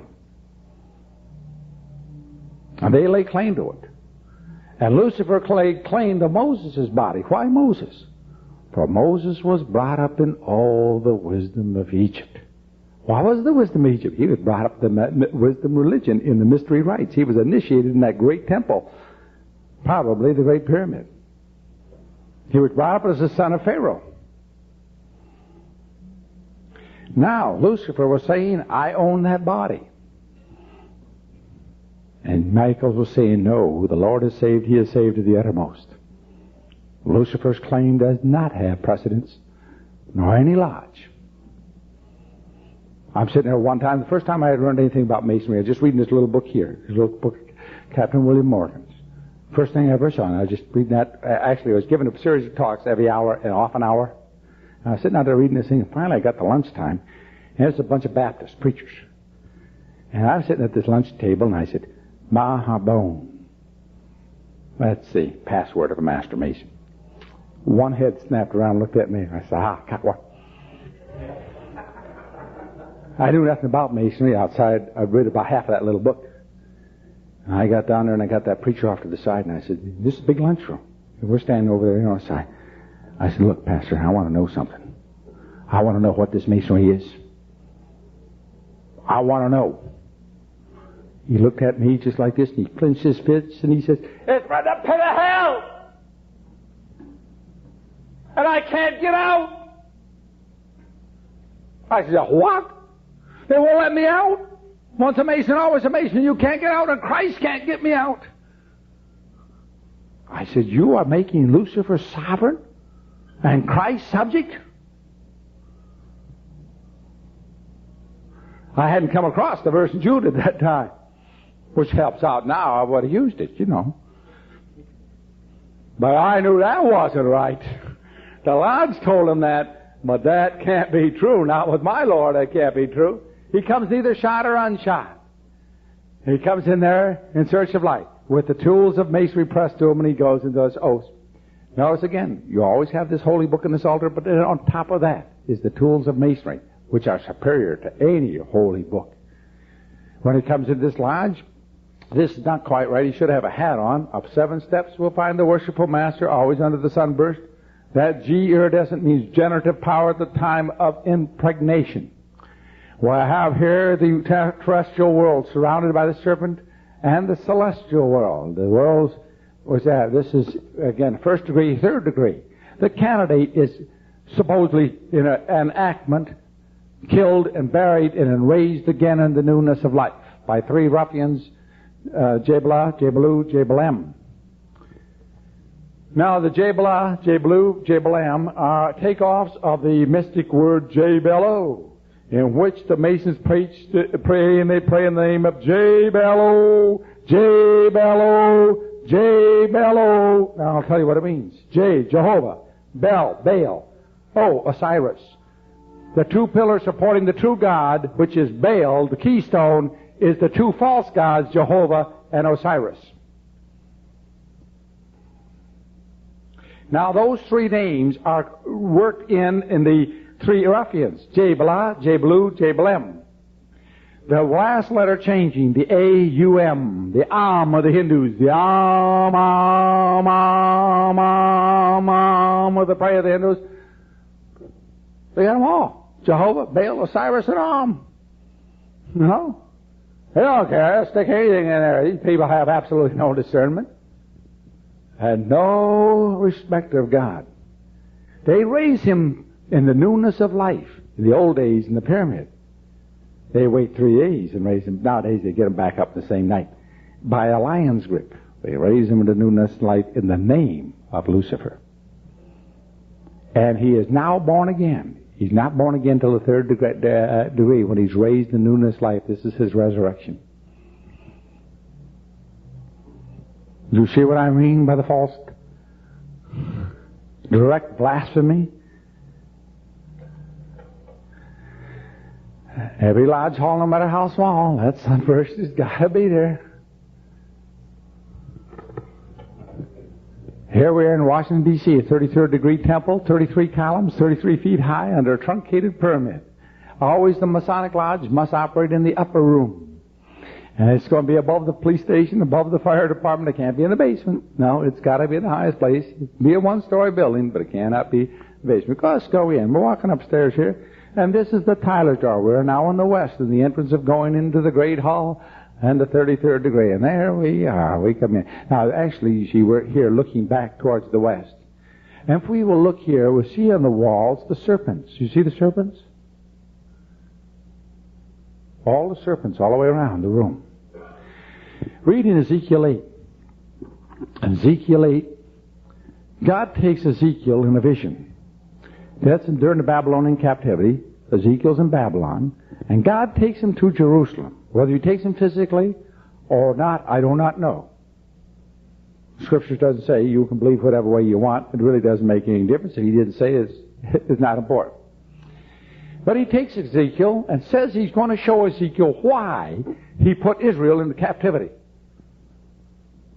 And he takes him to the temple, to his holy temple, and he says, see what thou seest here.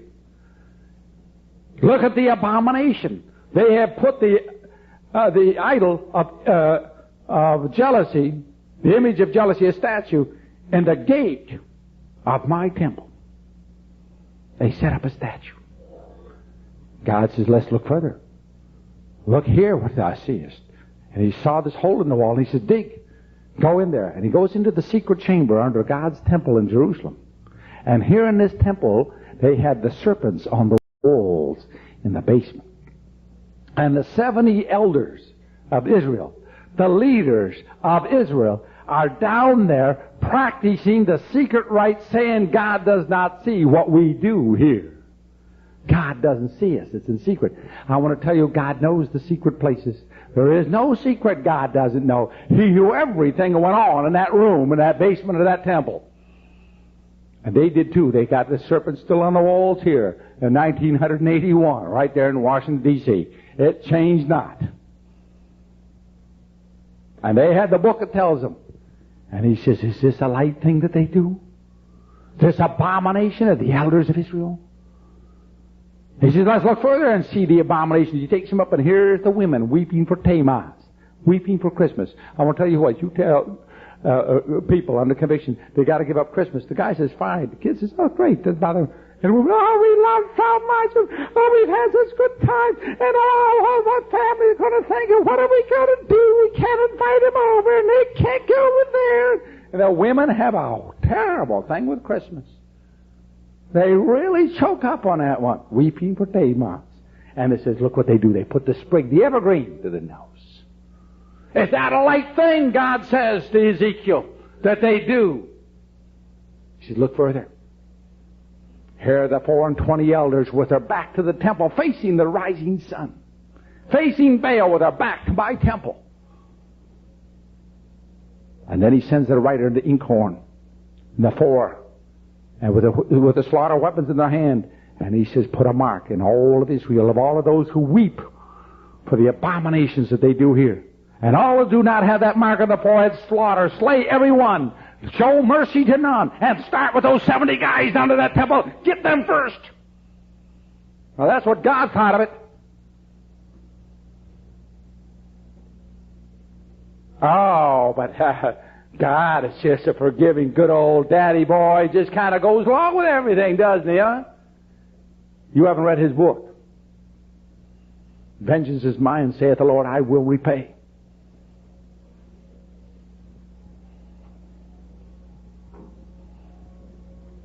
You see the black? If you saw the movie 2001, do you see the black there worshiping his God? You go in the United Nations building, you see the black God in the meditation room? You go over to Israel, and you see where they built this, for the books, the Dead Sea Scrolls, this temple. They got this thing, the double parabolic curve with a black block on the side for the entrance. I had time to go through the black block. You want to get some tapes, you can do that. We got kind of long. Again, up the 7 steps, that's the worshipful master, God with us. The supreme sovereign commander, 33rd degree, directly under the sunburst, the eagle, which is the emblem of Baal, the serpents, you see, on both sides, and trail of the serpents, and the black block. We see that black block in Mecca, the Kaaba. I'm down one day, and I will tell you something about false religions. Every false religion has a problem. This is one of the problems with all the modern translations of the Bible. They are contradictory internally. They are not consistent. This is the proof that the King James, one of the proofs of it, is the fact that it is the only Bible that is internally consistent. You see what happens when you start writing a false one, you change here, change there, but you can't change too much, it becomes too obvious. So what you do is change the major text and hope people don't understand the minor ones. But if a person really gets down and studies, he starts saying, wait a minute, this doesn't quite fit here. He has inconsistencies he cannot resolve. That's never true in the King James. There is total consistency from the very beginning to the end. Let's take a look here. One time I was in Atlanta, and we were having a little bite to eat Sunday afternoon, I had plenty of time, and just sitting around 4 or 5 of us guys jawing away.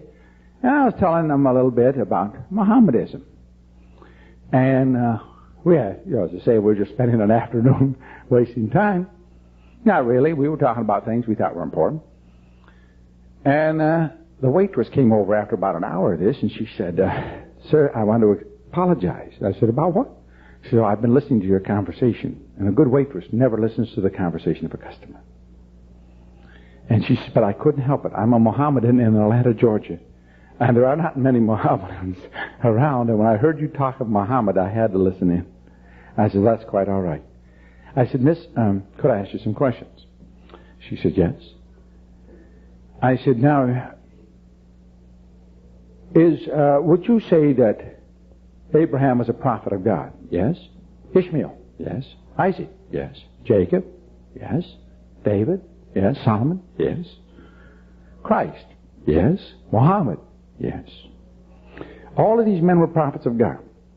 Yes. Could they lie on spiritual matters? Well, no. That's not possible. Now, will you tell me who the greatest of all prophets? What do you think the answer is? Pardon? Jesus. Jesus of Nazareth is the greatest of all prophets. Did you know that's the Mohammedan position? Now I want to ask you a question. Was Abraham God? No. Isaac? No. Ishmael? No. Jacob? No.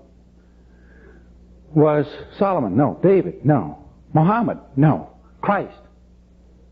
She stops and looks at me. She said, was Christ God or not God? If Christ be God, Muhammad be a liar. If Muhammad is right, then Christ is not God and Christ is a liar.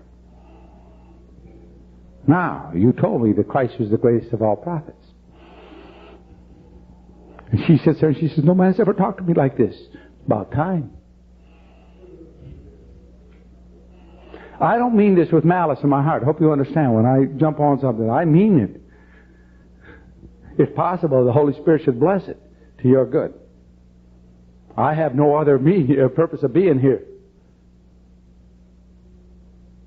All right. Those people marching 7 days around in that circle, you see them there? They marched for 7 days continuously around and around and around, chanting. And then they march out about 20 miles, out to the hills out there and back to the different shrines.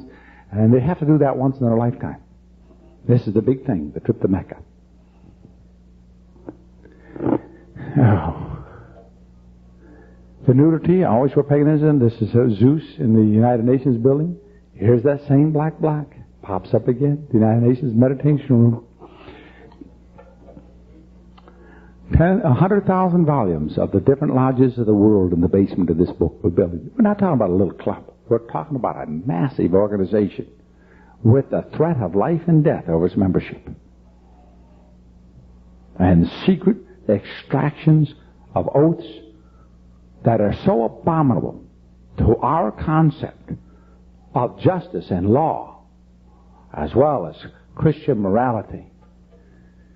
Knight Templar magazine. This is the only copy I ever had of the Knight Templar. This is York, right? Let us thank God that in the days of religious wars, that's what the article's been about, long gone. And the spirit of cooperation and mutual appreciation has replaced antagonism and warfare among Christian bodies.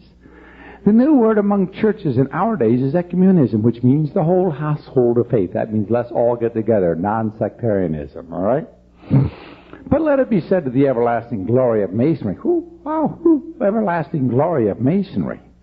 Here is a fraternity realizes that God is called by different names, by different peoples. Masonry was still in advance of the church in ecumenism. Masonry includes all believers in God, regardless of the name of their religion. What is the Lord saying? For this is the stone which is set in knot of ye masons, which has become the head of the corner. For there is none other name given amongst men under heaven whereby ye must be saved. What do they say? Any name, any religion, it makes no difference. Notice the direct opposition of the Word of God. In all cases, 180 degrees. In 1885, Rudyard Kipling was raised in Lahore India Lodge. And that's, by the way, that is one of the elite lodges. He said, I was entered by a Hindu, that's first degree, passed by a Muslim, second degree, raised by an Englishman, third degree, and the Tyler, the keeper of the door, was a Jew. See, the Masons teach that the true religion is Masonry. All these others don't matter. Here again we have the degrees that the Scottish Rite that came from the Kabbalah. The 1st, 2nd, 3rd, 4th, 12th, 14th, 17th, 18th, 19th, 25th, 26th, 28th, 29th, and 32nd. Do you want to know whether Masonry is Jewish? Came out of the 8th book of the Talmud. Here we have the emblem in the occult given of Lucifer. The horn deity, or the horn power, the torch of illumination, the five-pointed star, which is the emblem also we'll see of him, the female breast, the male portion with the sunburst behind it and the serpent around it, the hooves, the eagle wing, the eagle being the emblem of Baal. And here we have this monstrosity. This is called the goat of Baphomet, symbol of Lucifer. We see the same thing in the 18th degree. With the red cross of the Rose Christ, by the way, the cross is not a Christian emblem. It's the Egyptian emblem of male fertility. All right? When you see it combined with a circle, you now have called the Ankh, the female and the male at the time of congenital conception. Here's Sir Winston joining in the Druids, which is the parent organization and founder of the Scottish Rite. The ancient order of the Druids, at least 2,500 years old. And Winston Churchill, 1908, as he said in his book, I've decided to join told his mother, I've decided to join the religion of reasonable men. I've joined the religion of Disraeli, the only Jewish Prime Minister of England, or at least openly Jewish, known to be Jewish. The occult magazine, see, the goat of Baphomet, this is the five-pointed star. Again, is the emblem of Lucifer. Let's go to Washington, D.C. Here we have the capital of the United States. Here's the Capitol building on Capitol Hill. Notice the lawns laid out and the two horns, the torch, the goat's head, the beard, and the compass, the ark, and the pinions. This is just a straight map. This is a standard old street map. No? Washington, D.C. This is the same street map. I just blew this part up here for you. Let's take a look here. Here we have the horn, the beard, and in the beard, the White House. Coming out of the White House, we come down here to the woman, the leg, you see? And the male shaft of Washington sticking in that portion. We go to the American Tobacco, or the Alcohol, Tobacco, and Firearms Division of the Internal Revenue Service. And we'll notice something about this badge, which is on all their material. The badge number is 666, the mark of the beast. All right? The sunburst, the eagle, Lucifer, the hoodwinks, both corners, the square, the key, and the balance scale of works. Salvation by works. Let's take a look at your federal income tax. It's 1970 edition. I thought this was kind of interesting. Let's take a move in on the center of this and take a look at the top of that. What do we see? Now let's take a look and see what we see here. We'll turn that sideways. The goat of Baphomet, the horn, the torch, the goat's head, and the goat's feet stand on the shaft. And the sunburst, and the male phallus below that. Let's look in the corner. We're still on the same little particle. We see the emblem, the acacia leaf that marks Lucifer's mark, the branch, that leaf that's thrown in the mason's grave in the claim of the body. The clenched fist that the tail is in the form of, they shook their fist in the face of God, which forms the tail of the eagle, which is the emblem of Lucifer, called Baal, with the balance scale, which is the doctrine of works.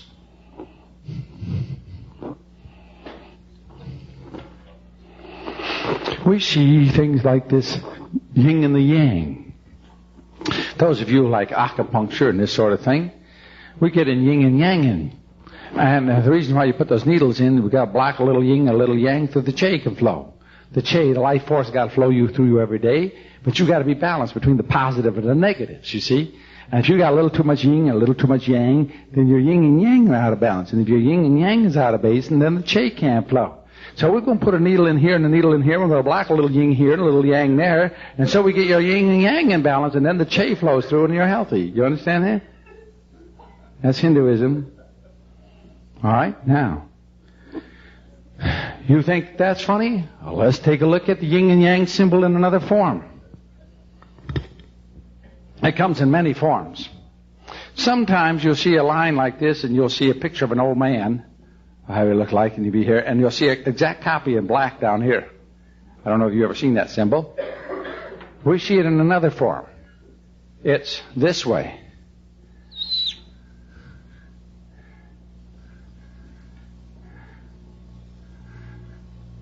It's not going to come out quite right, but you're going to have to bear with me because I've got some problems here. Major problems I got is that it doesn't going to come out right. But anyway, this part here should be interlaced, neither touching, neither above the other. The emblem, one of the symbols for deity, is this symbol, the triangle. Now, this is the concept, and this is the concept, and this is the concept of Zoroastrianism, Parsaism, which is the duality of God, that there's a God of good and a God of evil, that both gods are equal in force and power, and that in every one of you, these two gods are warring, the God of good and the God of evil. You have both the God of good and the God of evil in every man. If we believe that, then we are all brothers spiritually. We all have good and bad, you see. But you see, for those who have the Christ dwelling within them, that's impossible. Believing that as it may, let's take a look and see what this doctrine says. What the doctrine here of Judaism or Talmudism says is this, that yes, Christ is God, Adonai. He is Typhon, the killer of Osiris. Adonai, or Christ, is the God of evil. He would have, thou shalt not, you can't do this, you can't do that. He would restrain you from developing your total natural being and for experience, all the experiences in which life can present to you. But the God of good, Lucifer, has no such restraints. You can do as you wish and please and develop yourself fully under Lucifer, the God of good. There is a war between these two. The God of evil would say, oh, you shan't do this and you are guilty. The God of good says, go ahead. Why not? Take your pleasure. If it feels good, do it.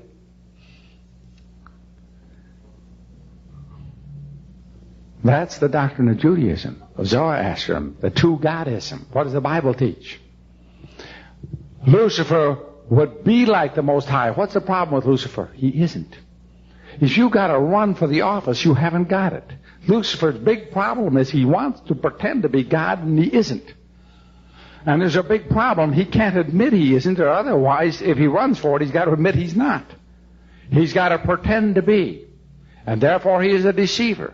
And he claims equality, but he has not. He's got a problem. He has limitations.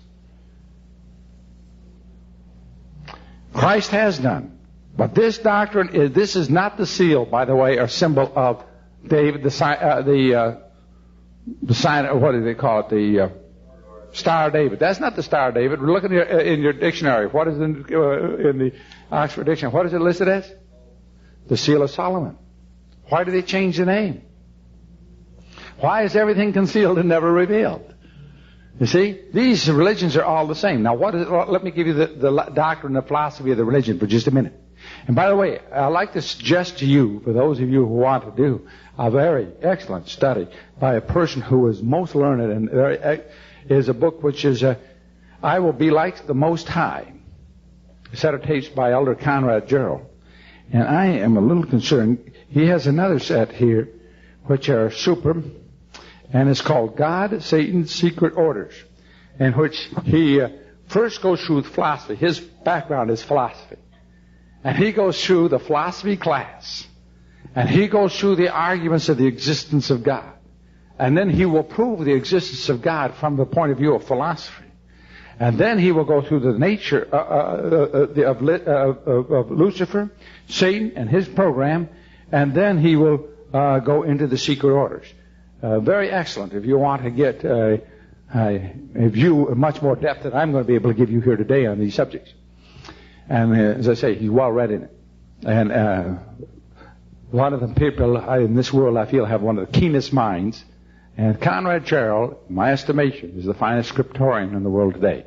I'm not saying there may be a better one. If so, I don't know of him. You know, as far as I know, he is the best.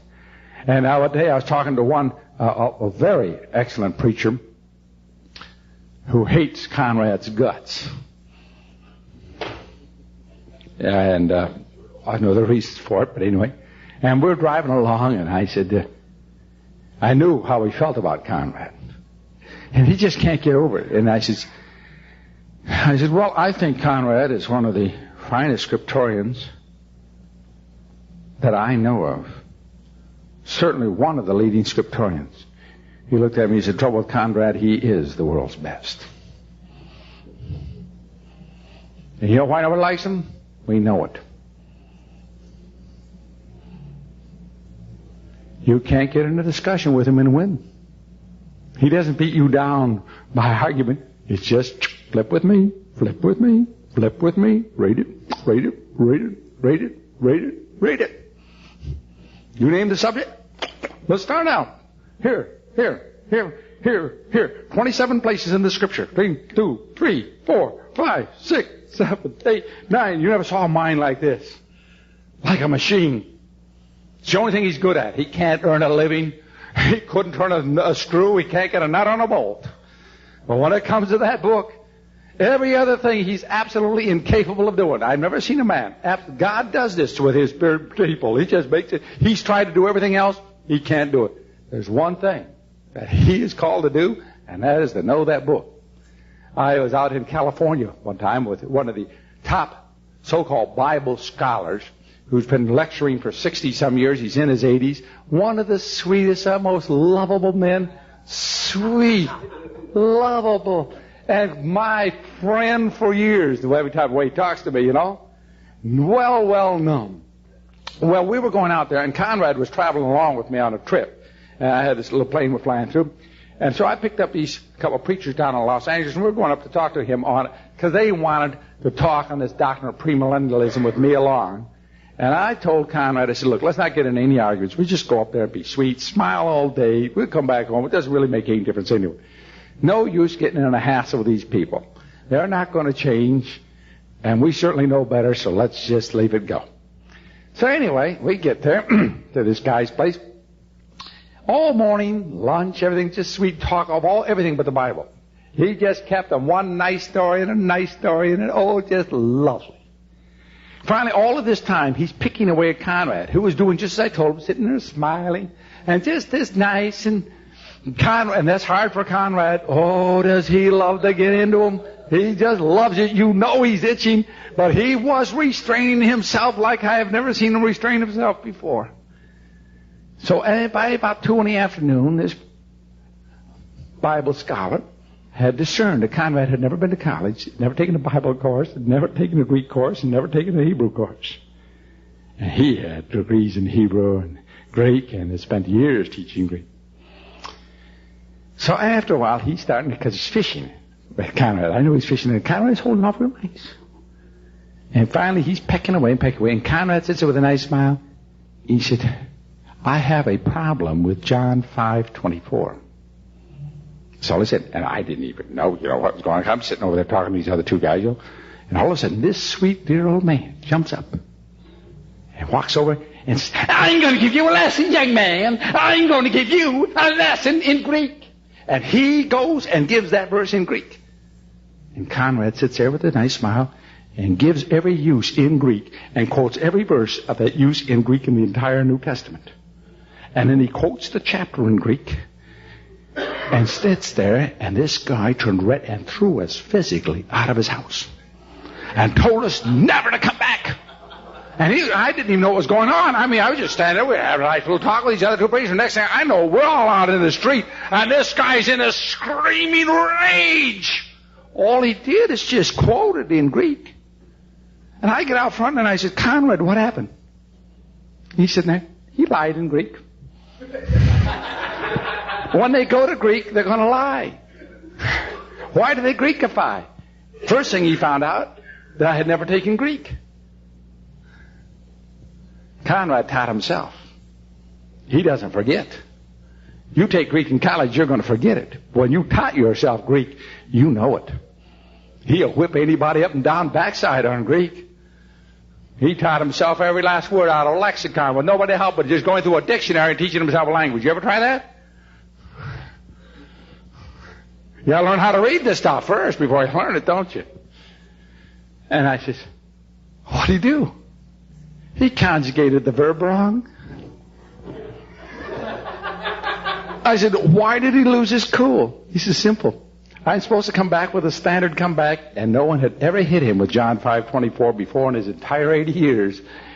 And he was whammed to the wall, totally unprepared. And I says, you got it by surprise. He says, no, give him 20 years. He'd still be unprepared.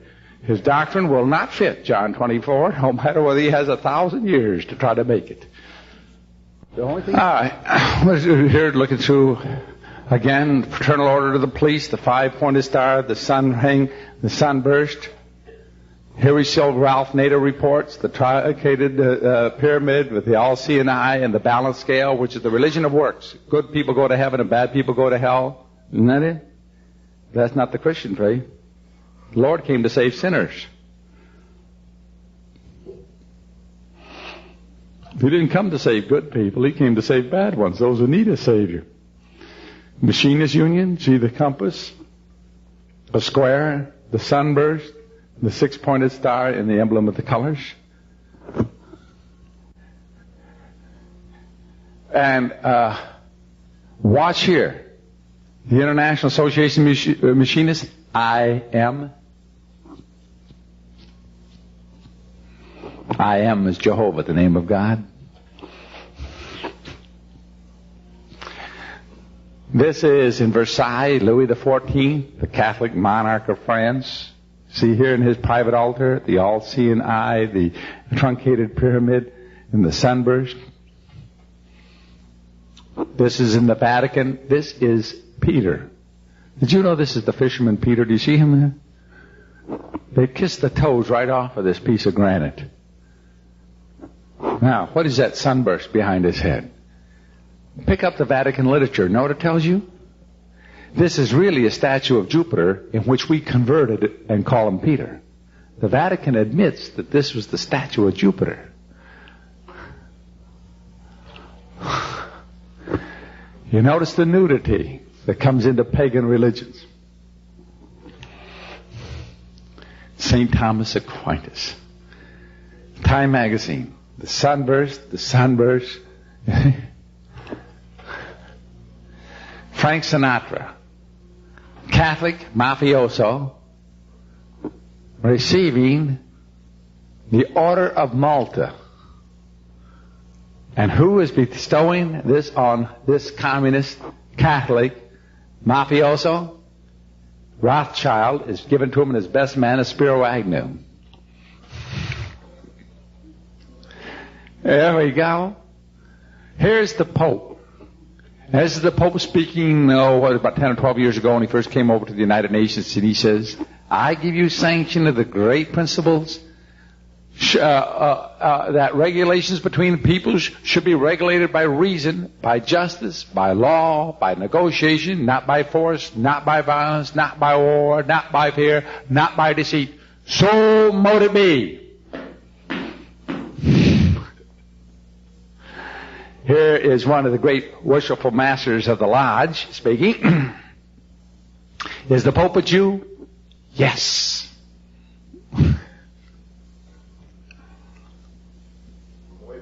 Way back. He is the leader of the Hellenic Pharisee cult. He is a Pharisee of the Pharisees. Is he a racial Jew? Who cares? Is he a spiritual Pharisee? Amen. Hardcore. He didn't get there if he wasn't. I'll guarantee you. Now watch something. Did he say that the relationship between people should be regulated by God's Word?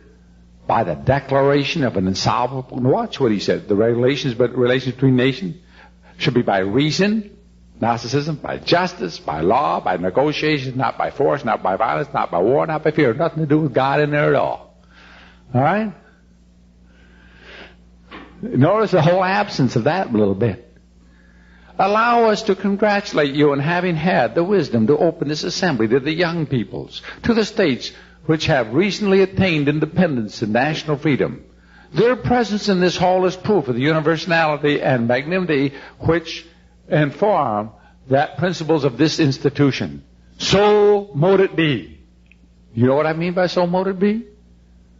And every prayer in the lodge ends with, so mote it be. We all stamp our foot 3 times. All right?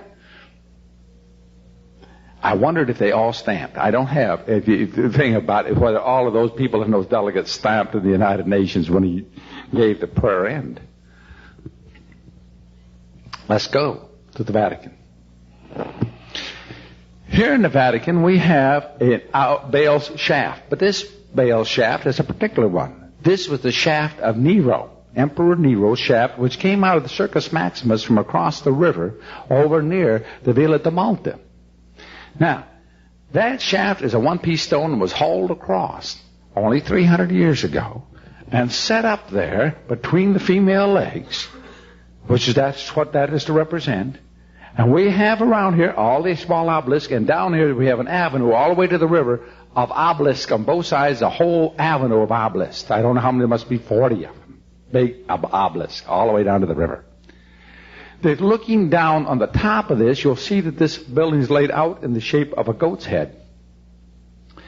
This shaft, Nero is the one who used Christians for torches in the gardens during his parties, as he put pitch on them and had them lit around his garden to light it up at night. He killed his own father, his own mother, his own wife, and his own brother, besides being accused of burning down Rome. Let's go into this humble preacher's little office. Here we see, back here the sunburst,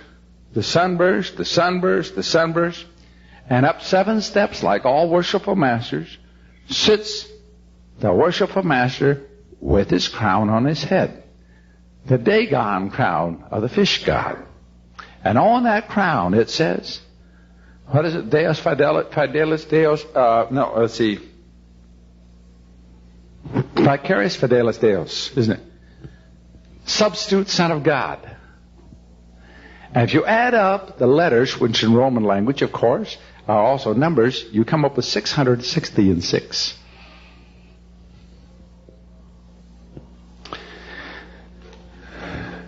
There's that humble preacher. Is he high and lifted up?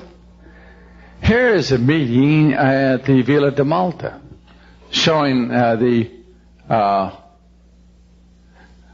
Antonio Rodriguez, diplomatic representative of Chile, one of the 34 nations recognized by the Knights III Roman headquarters as a sovereign state. The 900-year-old order of chivalry founded in Jerusalem before the Crusades. Wait a minute, who was in Jerusalem before the Crusades? The old man of the mountain. The Assassins. And what is this? This is one of the most ancient of the Masonic orders. And what was established there? What was established there was the Order of the True Rosy Cross, the Knights of the Rosicrucians, the Knights Templar,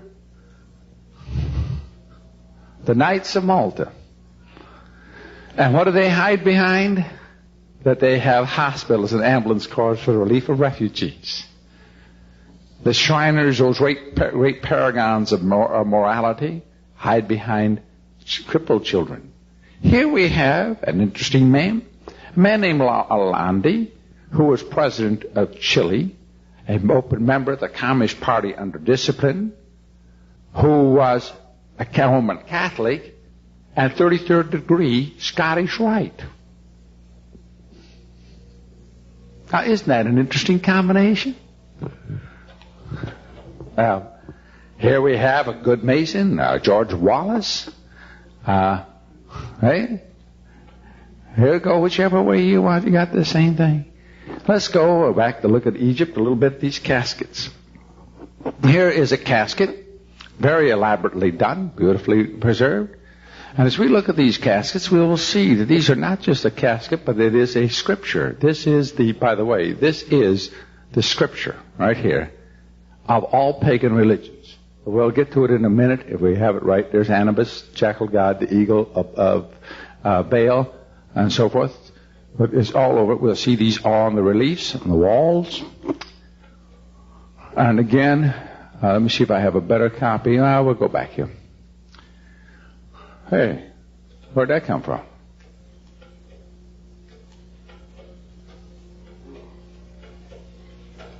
All right. Well, we have this relief and another one, which is the same thing as on the casket. The same one's the last relief, only different drawings. These things are repeated everywhere in all the tombs and all the caskets. We'll look at it in just a minute. We'll look at this one. It may be a little easier to see is the only reason.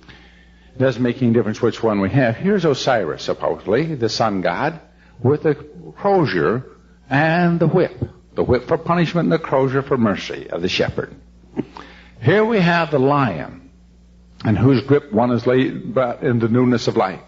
Here we have the souls that are waiting to be judged. Here, as we have, is the one now presently being judged, prepared by the Hierophant. Now, what does the person who's going to be judged do? He gives the grand hail sign. In the Second World War, I've got a lot of pictures of this. You see these German soldiers coming out with their hands behind their head, their hands up shaking and coming out forward. Then you see the officers coming out, nicely dressed, with a smile. All the officers of all the officer corps of the world belong. In the Second World War, I've got a lot of pictures of this. You see these German soldiers coming out with their hands behind their head, their hands up shaking and coming out forward. Then you see the officers coming out, nicely dressed, with a smile. All the officers of all the officer corps of the world belong to the Masonic Orders, and that grand hail sign must be recognized no matter what the order. When those Nazis walked out there with that grand hail sign with that big smile on their face, they said, those dummies got slaughtered. But we're all in the club, boys. Those little privates are shaking in the boots. Those officers had no such problem. They were in what's called the Ring Knockers Club. Anyway, what's happened here? The balance scale. We keep seeing over and over again. All pagan religions are based on works. Good works outweighing bad works. What you do in this world is going to determine your eternal destiny. That the creature by grace, through faith. Now, not of works. These religions, and here in the hand we'll always see the Ankh, the circle with the cross, the female, the male, the symbol of life, the symbol of Lucifer. You see all these male and female symbols today, and see the kids wearing the Ankhs around their necks. Ankh is a verb in the hieroglyphics. It is a verb of to live. All right? It is the verb of life. The bottom part is the male reproductive organ. The top is the female. Anyway, these works are written down, and these souls are being judged. And by the way, we should have Anubis, the jackal god. The jackal god, you see, in the Valley of the Dead has been ruled for 2,000 years by jackals, which roam around in the Valley of the Dead. It's the only thing that lives over there. All right, now we go and take a look here. This is in a Roman Catholic French newspaper, translation into English. And I'll just quote this. This is a translation in a French Catholic newspaper of a La Maison, the Masonic, French Masonic, an article in the French Masonic magazine, all right? Translated in English. You got, well, anyway, it comes out somewhere. We, for traditional Freemasons, are taking the liberty to paraphrase and transposing this word from a famous statesman, which we adopt as circumstances. Catholics, Greeks, Protestants, Israelites, Muslims, Hindus, Buddhists, freethinkers, free believers are among us mere Christian names. Our family name is Freemasonry. What they're saying is all of these aren't really anything. The real religion is Freemasonry. And behind each of these things, and notice what they have interesting here. Catholics, Greeks, Protestants, Israelites, Muslims, Hindus, Buddhists, freethinkers, free believers are among us mere Christian names. That's true. Our family name is Freemasonry. That's true. Notice there's one religion missing in that list. The Christian religion.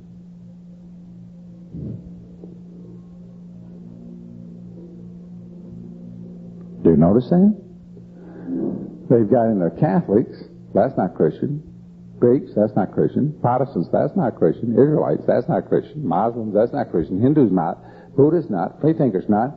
Free believers are not. They're right. All of those are the same thing. They all say that a creature by an act of will can reach divinity. As you do certain things, perform certain rites, have a certain prayers, pay certain monies, do certain good works, and your good works outweigh the bad, and you're going to go to heaven. Well, that is not what the Bible teaches, I'm afraid. Since Freemasons want all religions to have something in common, which will be considered more important than doctrine. By their doctrine we shall know. By doctrine.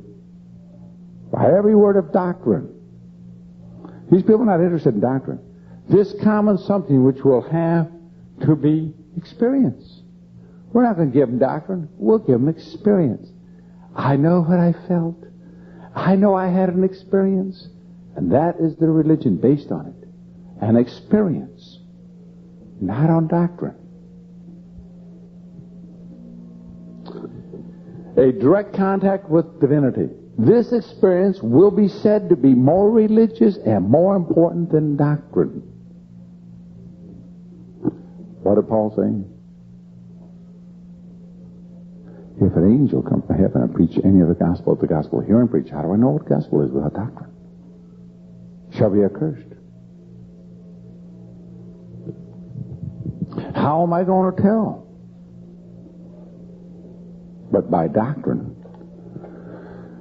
Here we have the Sovereign Imperium of Mysteries, the Brotherhood of the Illuminati, the Order of the Illuminati, the Pre-Nicene Catholic Church, the Order of the True Rosy Cross, the Pre-Pansopic Rite of Mizram, or Masonry, the Order of Rites of Mizram, and the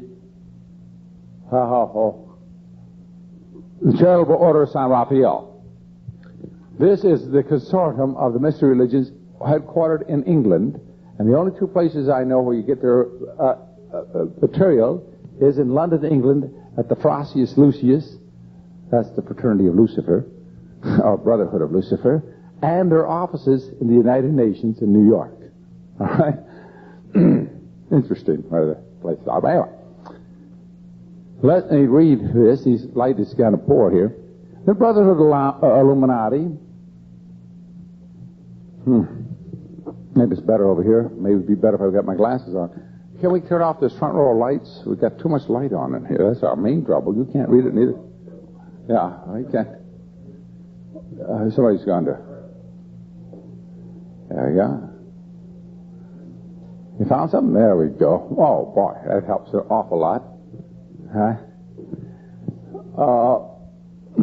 The Brotherhood of Illuminati is universal in the true sense that we have no dogma, no creed, no fear, no false claims, no explanation of spiritual things, but seek to serve God and man by service. Sounds just like out of the Blue Book, the Birch Society, doesn't it? We make the claim that unless we serve man without the thought of creed, sect, race, or color, it is impossible to reach that state in which we would aspire, and we therefore invite all people to join us in us to work for the restoration of the true brotherhood. Remember, we're going to restore something else. Let's see how this true brotherhood, since brotherhood is a reality in nature, see how it starts out? Since brotherhood is a reality in nature, an assumption. Is it true? No, it is not. False assumption will lead you to a false conclusion. What's the first thing a Mason will tell you? Oh, we're all brothers. No, we're not. I'm not his brother, spiritually or physically. I deny that. We must seek this in the spiritual sphere, and to realize the concept that we must seek to reach the spiritual reality, the Christ consciousness, Christ reality, whether Muslim, Buddhist, Hindu, within each and every one of us. We're going to reach the Christ consciousness, whether Buddhist, Hindu, or Muslim, in each and every one of us. Now, at first that kind of seems rather strange, doesn't it? Until you understand what they mean by Christ consciousness. That means you discovering that you are God. You are Christ.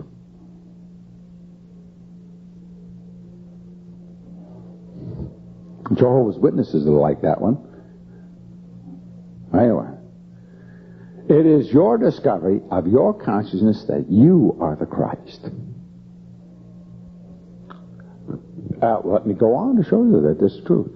No matter what is called themselves, no matter what religion or name they use for the living reality of God within, it always meant the same, the finding of the ever reality of God within, the goal that all true men who love truth, brotherhood, and God, the way of at-one-ment is by the study and the living of the wisdom of the Gnosis, the inner spiritual knowledge, the underlying of religions and philosophies. What are they saying? Where are the underlying religion? We are a philosophy, Gnosis.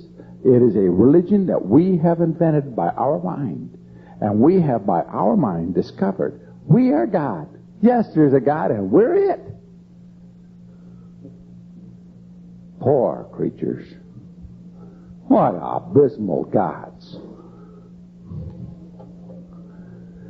The Frasius Lucius, now by the way, the Frasius Lucius used to be called the Brotherhood of Lucifer. In 1923 they decided they better change the name to the Frasius Lucius because some people kind of took that literally. Within the Frasius Lucius, you will be taken along the path. This path in 5 stages, which correspond to the Gnostic system of illumination, to that of the birth of the Christ within the human heart. You will then receive the first initiation, which will tend to open the doors of the soul to the influence of the Christ. Well, your first initiation is to open the doors to the influence of the Christ. Who is this Christ? Is this the person, Jesus of Nazareth, sitting at the right hand of the Father? He crucified, dead, buried, and resurrected in the flesh on the 3rd day, sitting at the right hand of the Father bodily. Now, this is something entirely different. In the next initiation, but notice how they use the words. Notice the words you see that are used. Sound almost Christian, don't they? And the next initiation is that of baptism. Here we assist you to open the way between the astral and mental regions of being. The lower mind is then flooded with some, boy, we really have, we popped out, lost that one. Okay, flooded with the higher mind. And then it goes on. Oh boy, I'm going to have to find that one. I don't know where it dropped out. The other half of that. I'm sorry. Here's all that's left of the first Mormon temple and the way for Illinois. The sunburst and the great fields. All right, there's old Baal coming up. Poor Joseph Smith. You know, this guy, he only had 3rd grade education, and they gave him this novel, which was written in 1817. He gave to him, I think they really recopied it, put in the Bible verses, and came up with the Book of Mormon and handed him the whole thing. And this guy goes out to impress this religion. Now, a few things that are interesting about this Mormon religion, so-called, is that you can't get a good religion going without a martyr. So Joseph Smith gets out here to Illinois, and he and his brother Hiram, they get himself arrested by all the Masons and thrown into jail. But they are both worshipful masters, Scottish Rite. Joseph was worshipful master. Hiram was a member of the Scottish Rite Lodge. And they weren't worried at all because, after all, these guys are going to come to lynch them, happened to be all good Masons. And when they came, they gave the grant. By the way, the Masons smuggled in some pistols to them. Isn't that nice? So that when they came out there, the mob came, these guys are sitting there smiling, giving the grand hail sign both physically and verbally. Oh Lord my God, is there no help for the widow's son? Which every Mason must come to their aid. And while these guys are giving that, oh Lord my God, is there no help for the widow's son? They blew them in.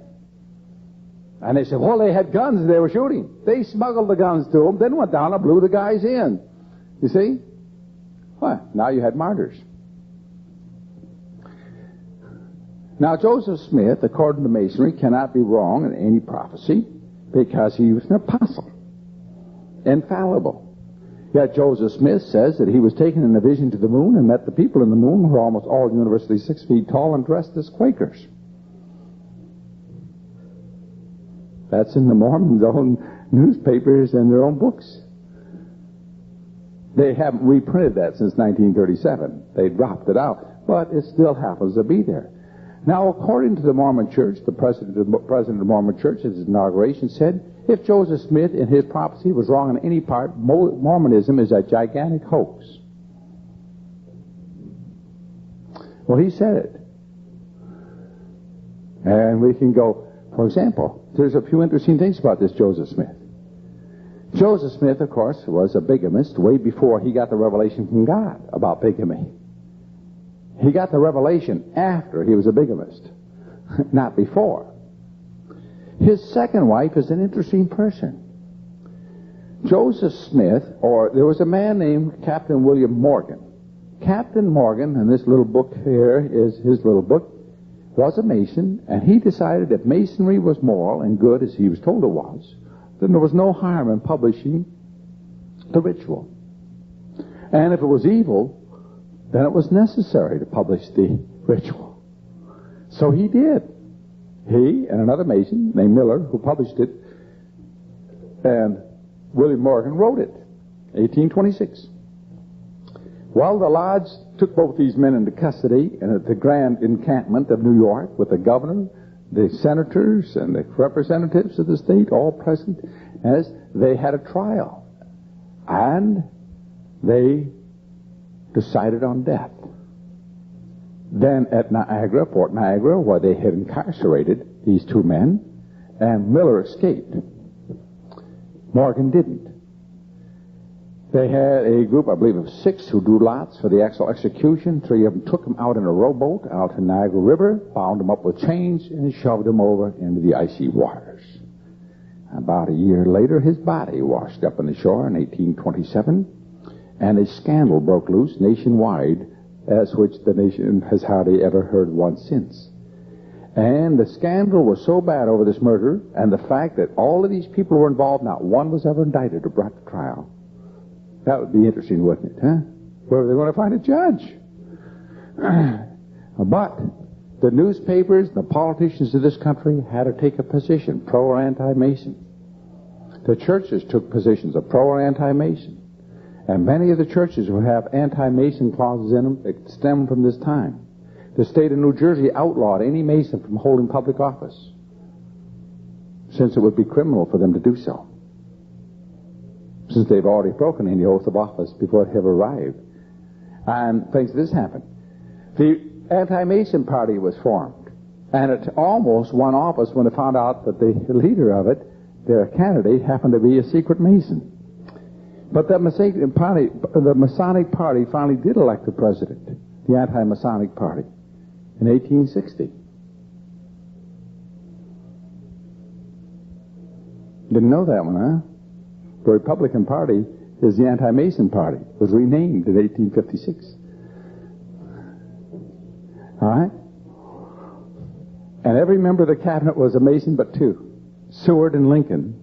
And the night Lincoln was shot, Seward was stabbed on the other side of town. That wasn't a lone assassin, was it? His throat was cut. Seward was Secretary of State. Yeah, Masons had a little job doing it. And, by the way, the Secretary of War admitted his part in it. And Grant knew about it. He got out of town. All the boys were in on that show. I got to the point about this Captain William Morgan.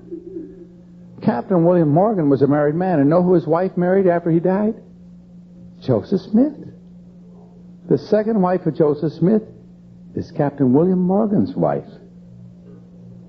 Isn't that a nice coincidence? Well, anyway.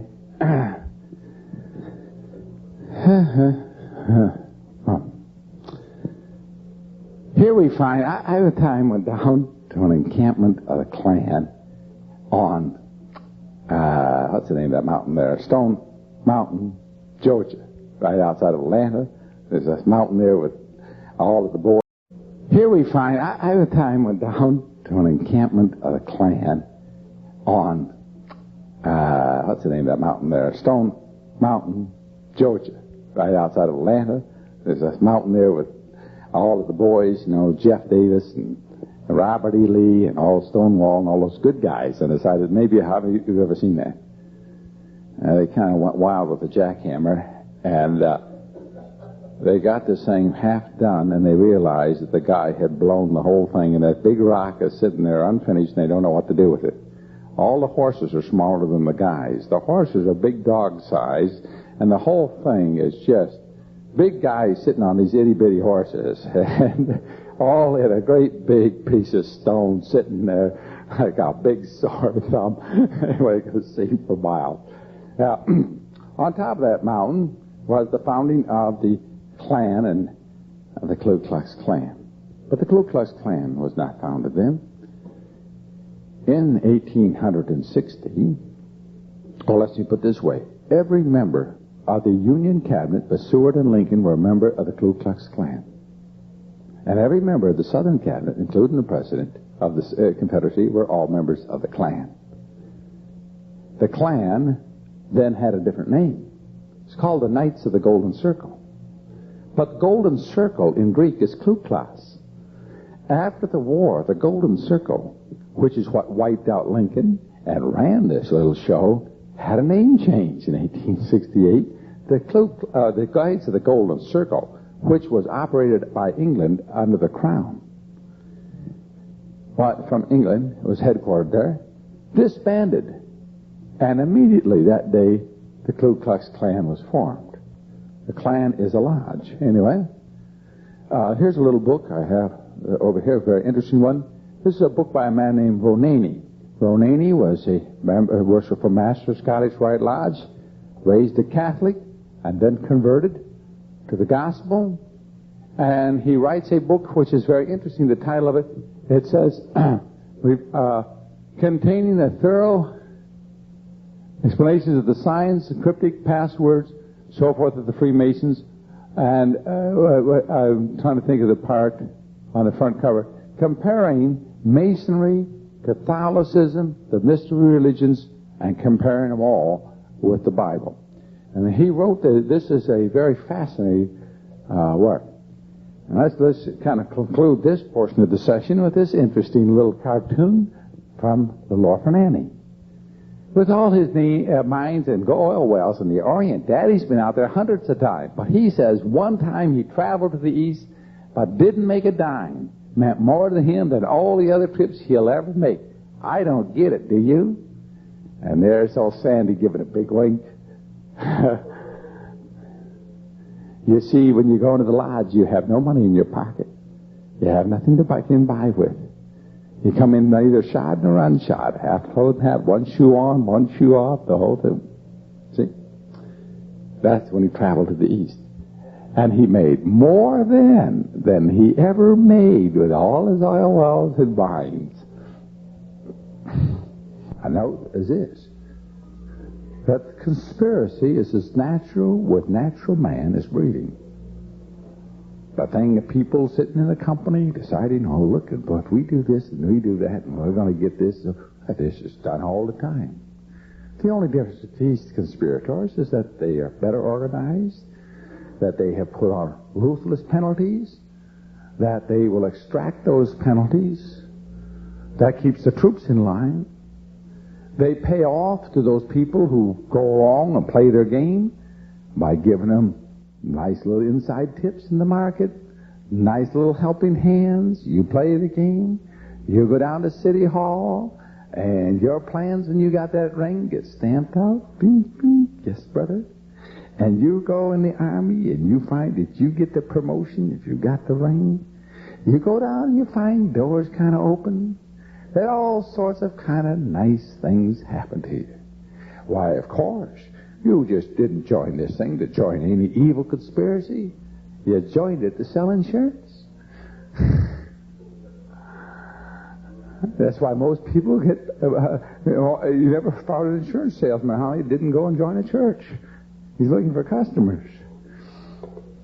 Now, those of you who are insurance sales, I'd just take that as, well, yes, I am. Okay. Now, but what happens is this. You start receiving favors from these people, and they will call for the day in which you are to pay the price for them. There's nothing free under the sun. Earth has its worth for the price Earth gives us. The beggar's tax for the corner he lies in. The priest has his fee who comes here and strives us. We bargain for the fields we die in. The devil's booth, all things are sold. It sounds of dross, it sounds of gold. Bubbles we buy with the whole soul's tasking. Only God, there may be had for the asking. You see what it is in this world. Here's a young fella. He's coming along, nice, bright young fellow. Here's a nice member of the Illuminati, third degree, Shriner, respectable citizen. Takes this young fellow under his wing. I have a fellow telling this one day, and here's a guy out front. He goes, "That's me." Just happened. He says, "Now here," takes him down. Says, "Join the lodge. Everything's taken care of. I take care of it." And then he says to this nice young man, say, of course, this guy's driving his Rolls, got his big cruisers, lives in his big house, makes money. One day he says to him, he says, "Hey, Bill, I like you. I'll tell you what. Have you got any money?" "Well, I got a couple thousand put away." "Put it on Ajax Mining, 4 o'clock next Wednesday. Hold it to Friday at 3 o'clock. "Oh, I don't know about that. If you lose a penny, I'll make it up to you. You won't lose a penny." This guy goes down all trembling. He goes down and he puts his money on this thing. And it triples in 2 days. That's the way it's done. He goes back. Oh boy, he wants to hang around this fella. He's got himself something. And the guy says, "Columbia medals. 11:30 Tuesday. Be out Wednesday. 2:15. Happens right on the money. These markets aren't a market. They're a rigged show. There are people who know. How do they know? They can make a market. When you're big enough, you don't have a market. You are the market. All right? They don't guess. You know, it's like W.C. Fields back there in My Little Chickadee. He's sitting there, and he's got these cards, and this guy, he goes zip with the cards, zip with the cards. They're on there getting ready to play a little acey-deucey, and this fellow says, "Is this the game of chance?" And W.C. Fields says, "Not the way I play, boy. Not the way I play." There's no game of chance at all. Hey, we don't want any gambling going on, right? This is just called fleecing the sucker. Well, anyway, pretty soon this guy sits there one night and he's got it figured out. There are people who know, and there are people who really know. And those who really know aren't lucky. They're smart. They're on the right side, on the inside pipeline of whatever it is that makes this thing tick. These guys know. This guy becomes the lackey, the trainee, the extra ego extension of this older man with this young, bright fellow. And he just pays this guy, and this guy is starting to clock down 2,000, 3,000, 5,000 a week. You know, he's not doing bad. And he starts buying nice cars, nice boat, nice home, big mortgages, living. He is a successful man. But his job pays $250 a week. But his bill's now at $4,000 a week. Now you see, he can't alienate this friend of his. If he ever gets out of line, if he ever doesn't do as he's told, if he ever squirms, If his conscience ever bothers him of anything he's ever told to do or be or follow, this fellow just has nothing to do with him. And he finds out he's got mortgages and payments he can't make. He can't breathe. This guy didn't do anything to him, you see. It's like heroin. Once on that hook, you're on it. See? Here's this guy, this friend of mine. This guy got converted to the gospel. He went in and told his Masons off. He told off this multimillionaire. In 4 or 5 months, and the wife in their hard times, they couldn't pay their bills, and she's on him, that broke this guy down into nothing. And now he's nothing but a crawling, sniveling worm, trying to crawl back in, and he can't get in. They won't let him in. And he's in the worst and most miserable world. Miserable with himself. He's desperate. He's desperate. He's in a physical, terrible condition. You wouldn't believe it. You want to play the game? There's no such thing as a legitimate free market in this country. They don't exist. The pros, the insiders, they win. The amateurs, the outsiders, they lose. They're there for the milking. How do you think the insiders will win? By milking the outsiders. You can't win by milking each other. All right, now let's go and take a look at a little economics. I said I would get into for a bit, and it's such a big subject, and for the period of time we have now, we can't go into a lot of it, but I just thought we'd get a little background. Let me take you through a little whiz of a little history of banking, just a real quickie. We mentioned the Rothschilds. Let's take a look at the United States, the history of money in this country. As I said, the Constitution of the United States was a very unusual document. Unusual mostly because of the absence of a bank, a central banking financing organization for milking the people. The key of milking the people is a phony money system in which we can create that money out of nothing and milk them off by going in debt, creating a big interest charge, and forcing them to pay taxes to pay to us legitimately under an interest expense. Now watch what happened. In 1789, the people would not buy, nor the Continental Congress, the concept of a central bank. Oh, it was proposed. Hamilton and the boys tried all they could to get paper money in a central bank. But they were voted down. Why were they voted down? Because they knew, the Continental Congress, that if they passed and put in the central bank, the Constitution would not pass. The people would vote it down.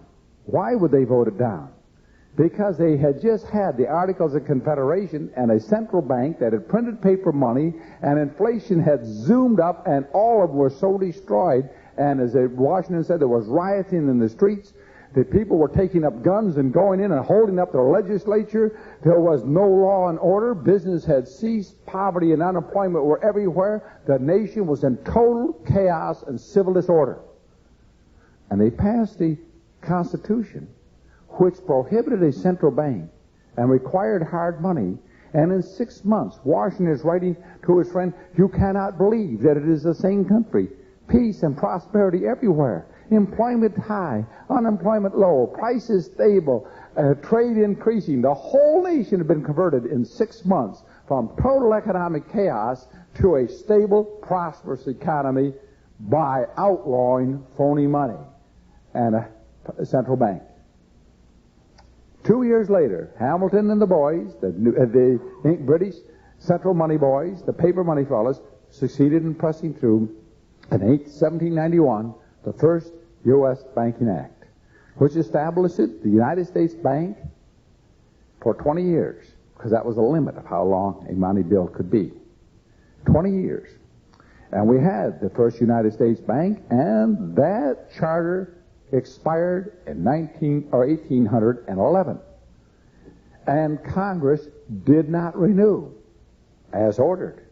And immediately we were in war. And when the war was over, one of the conditions appears to be that we would have a second banking act, which we did that year, 1816, the Second Banking Act. We were given our orders, and Congress marched to the tune.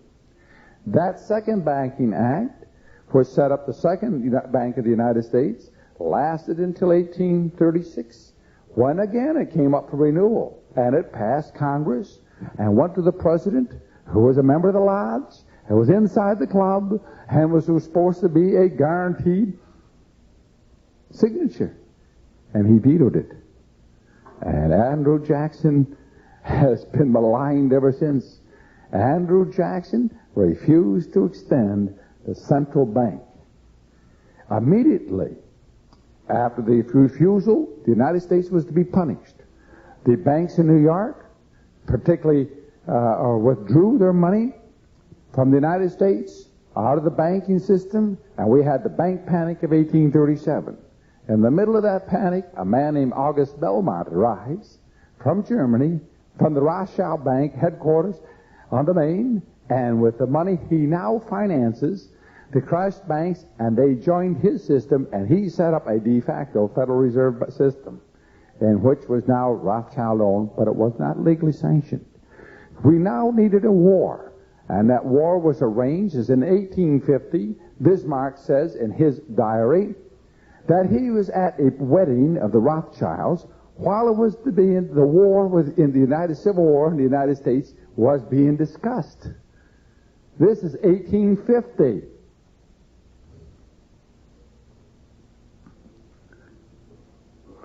That it had been decided upon. And he's writing this in his memoirs in 1850, that the Civil War in the United States had been decided upon. The necessity was to bring in a central bank in the United States because, you see, with the fall of Napoleon, all of Europe had a central bank except one country, major country, Russia. And the only other major country in the world without a central bank under Rothschild control was the United States of America. But with August Belmont, they had in effect done this, but they wanted to make it legal. They wanted to have it so that it was now had the sanction of government behind their debt. And so, with the Civil War, we now have the passage of the Banking Act, and now which outlawed basically the state banks and the private banks and put them under federal control and charter. And we had, of course, the massive loans with England, and we had the plan, of course, was for the Union to lose. France was ready for their invasion across the Rio Grande, as they had taken Mexico under, what was his name there? Maximilian. The English were moving troops into Canada for invasion across at Detroit and across at Niagara, while the South, hopefully, of course, advanced in the South, and in the West, the rebellion had already been started for the breakaway of the West to form a separate nation. There's a big movement, you see, in the 1860s for sovereign separate nationhood for the western states, west of the Rockies.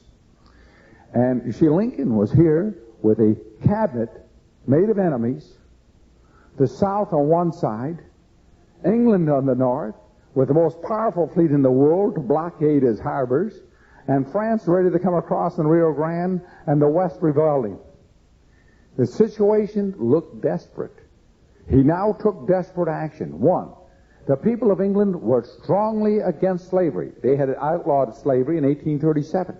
And the people of England were strongly anti-slavery. Lincoln knew this. Lincoln did not care, or was not important to him, of freeing or not freeing the slaves. He said if the Union is preserved with them free, he'd free them. And if not freeing them would preserve the Union, he wouldn't free them. The freeing of the slaves was not the issue. The issue was the preserving of the Union. Now, Lincoln, in his desperation, did some very desperate acts. One, he had our secretary or our foreign ambassador to England declare war on England. Most people don't realize this.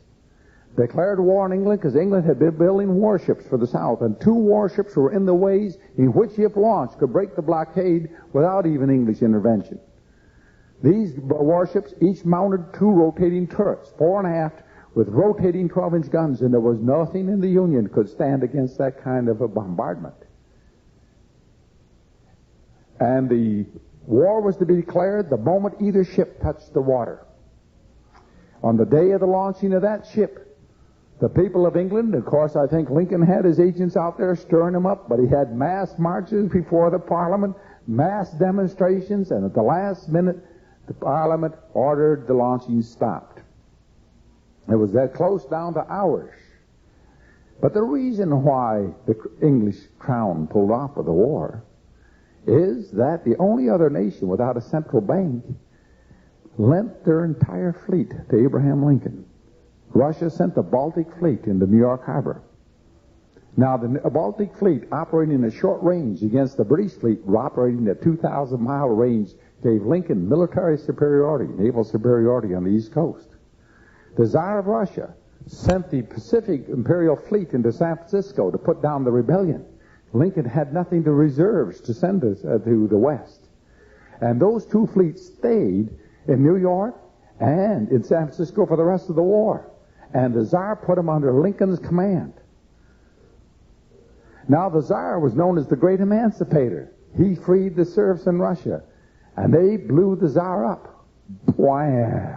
They blew him up, and they shot Lincoln.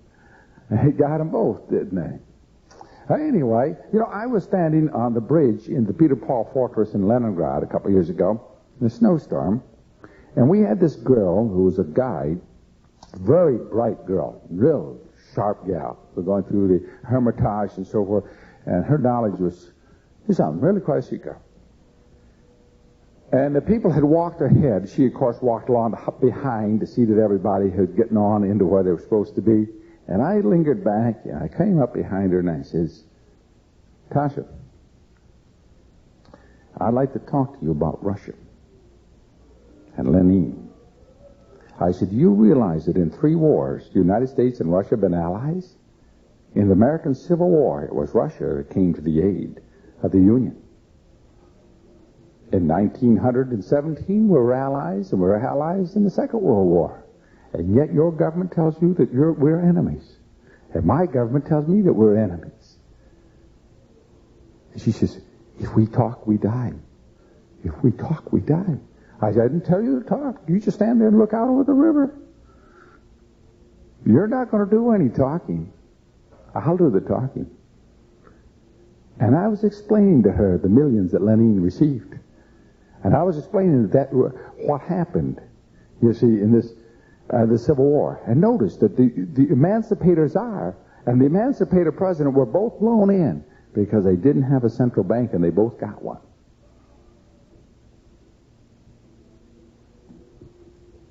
I said, we both have the same enemy. And finally she's sitting there, she says, if I escape to America, I starve to death. I starve if I'm in America. I said, I don't really think so. The guy like Cal was obviously very sharp and bright and very knowledgeable, cultured person. I said, no, I don't think so. But anyway, when I left that hotel, I was coming down to the lobby, and you could see her around the corner. She was waiting, And we got talking again. We got around this corner. These people live in fear. But anyway,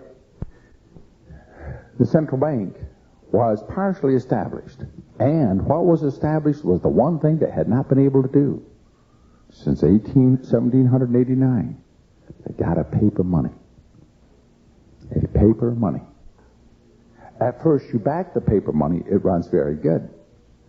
Then, at first, it's United States paper, U.S. debt. And, of course, we're not paying interest on it. The government printed, there's no interest, right? No debt has been created. They just created this paper money. It's non-interest-bearing notes is what it is, isn't it? So the government doesn't run any deficits. There is no extra taxes. But by 1913, they start a new thing. A private company called the Federal Reserve Bank, which is not owned by the government, nor is it an agency of the government, now is allowed to print paper notes. And they lend these paper notes to the government, and the government pays them interest on the paper they created out of nothing.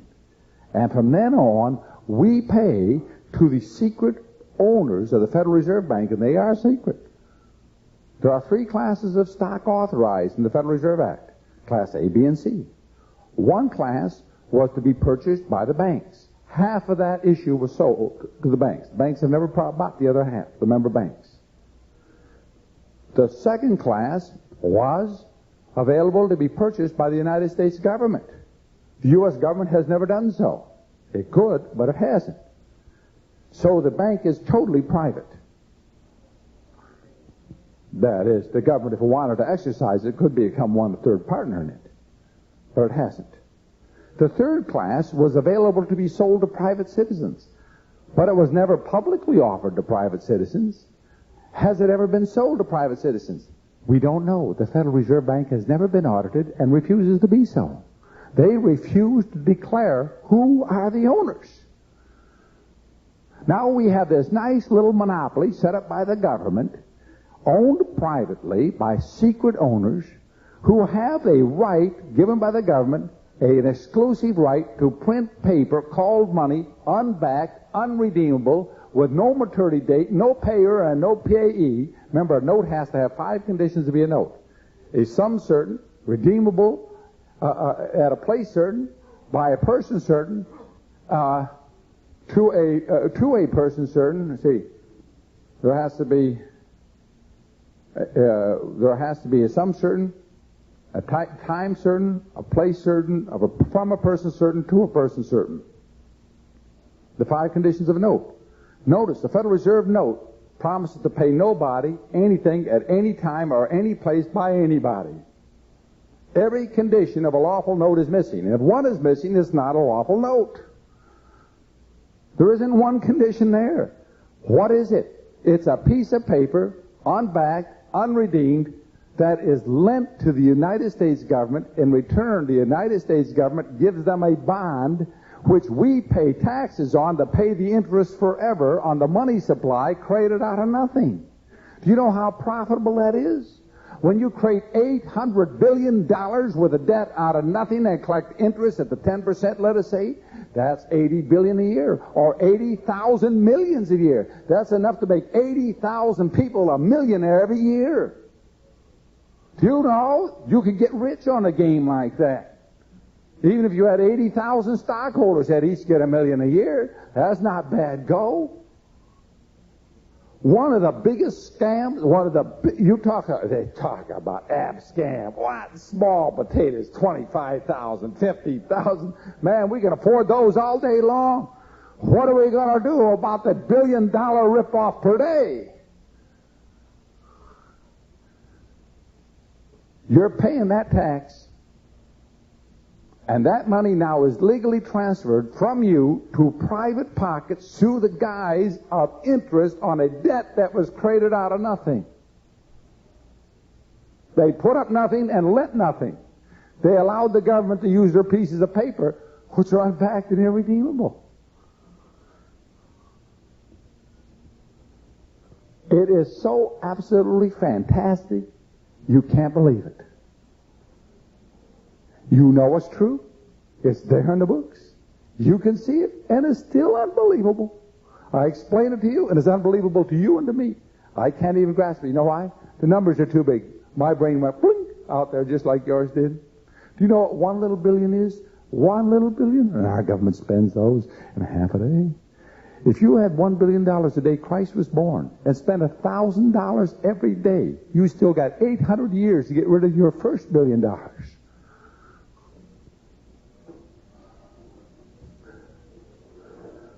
And they have a little $2 billion or $4 billion project of this, a little uplifting thing, about a couple billion here and a few billion there. All of the purpose of those things is not to uplift the downtrodden, but to create more debt, to transfer more interest from the public to the Central Committee of the elite corps. All lawful, all on the books, all done by contract, all under nice due payable bonds. Why didn't the government just print the money themselves? I mean, the Federal Reserve can print it out of nothing. Why couldn't the government print it themselves? Why can't the Treasury do it? That's what it used to do. Well, if the Treasury did it, then there would be no bonds and no debt. There would be no interest payments to the private hands. The government could easily print their own money and save all the interest. But the government is not controlled by you or me, but by the people in the Federal Reserve. The government is their agency. The amount of money we're talking about, presidents cost $8 to $10 million. They're cheap. You know, it only takes about $200,000 to buy a senator or a congressman. What does it cost when we're talking about $80 billion a year? What percentage does it take for the expenses of buying a Congress? We have the best Congress money can buy.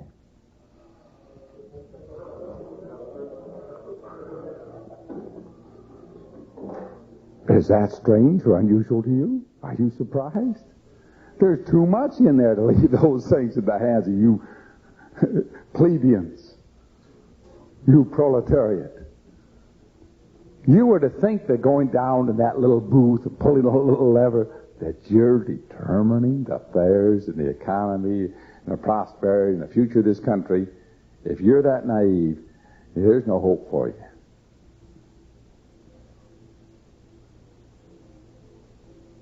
You don't vote for anybody. I was telling 2 or 3 years ago, Reagan was going to be the next president. Why? Because Time magazine was giving him fair coverage. That tells me Reagan's the boy. If he hadn't been picked, he would never got coverage. All they have to do is make sure he doesn't win, is give him no coverage. All of a sudden, all the media is giving reasonable coverage to this fellow. Hey, been chosen. He's in. Here, let's take a look at the election before. You could tell a year before Carter was the man. How could you tell? Time magazine put him on the cover 5 times. And the first time they put him on, they made him look just like John Kennedy. You thought it was John Kennedy on there. The guy who drew up the picture made it look so much like John Kennedy, you had to read over and over, and it said Jimmy Carter. Nobody knew who he was, but he looked like John Kennedy. Every other person got on once. Carter got on 5 times. That's it. You want to know what's going to be? Read Time. It's the news magazine to read. Not to find out what's happened, but what's going to happen. They don't make mistakes. Remember? Somebody's got the pipeline. If something happens, remember? We planned it that way. Franklin Delano Roosevelt thought he was pretty high, but he wasn't. He really was third echelon doorkeeper in the club. But they allow you once in a while to come around and they'll give you a little bit of time. What else are you going to do? You're crippled. There's nothing much to do under the sun. Well, let's go back and look at the money. The 1920s. 1925, 26, 27, the Federal Reserve started their first real money game. Up until this, they've been playing it kind of cautious. They hadn't really got the feel of this.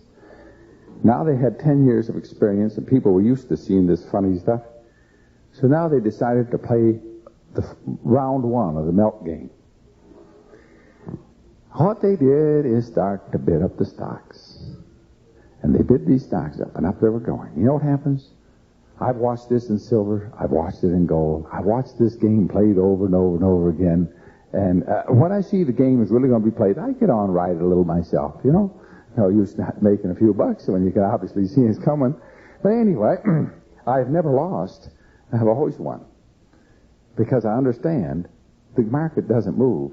It moves when the plan is. It's all been predetermined. If you can figure the plan, then you can ride with them. You don't ride against them, you ride with them. Anyway, all of a sudden these guys are all starting to bid up the stocks. You start out bidding the stocks up a little, you know, buying up, buy up margin, you know, up limit for a few days. Pretty soon the little guys are sitting there watching. Hey, look at that, take it off. And then you go and buy a little. Let's try a little try. And they get in it and they start making easy money. And pretty soon they're doubling up, 10% down, margin for the 90, right? Doubling up, and they're getting bigger and bigger holds. But look, they're making millions. Every time that moves up, their margin 10%, with a 10% rise, they double their money. If you haven't figured that out, just play a little while. You'll find out that the opposite happens when it comes down. Dropping 10% wipes out 100% of your money. It's great on the upswing, and it's disaster on the down. But for 4 years, it kept going up and up and up, and everybody's talking, and all the advisors and all the experts is going forever, that there's no end, there is no horizon, there is going forever. See? In March 1929, there's a little meeting in New York. After that meeting, Bernard Baruch sells out, the Rockefellers sell out, the Kennedys sell out, all of the big bankers sell out. The big people were out by August. Then the Federal Reserve cut the money supply, reduced the money supply 4 times in a month. With 4 drastic reductions of the money supply. Then one day in October, all of the banks called all of their loans on all their margins at the same minute. Every bank on the money desk, and these were call loans, callable on demand. All these people had their stock out there on margin, borrowing 90%, had to pay off now. Well, they went to the banks, and the banks weren't lending, they were calling. They run to the market, and everybody's trying to sell. Who can buy?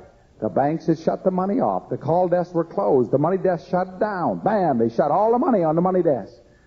And all these people are running around trying to sell because they had to sell 10% down and they were wiped out.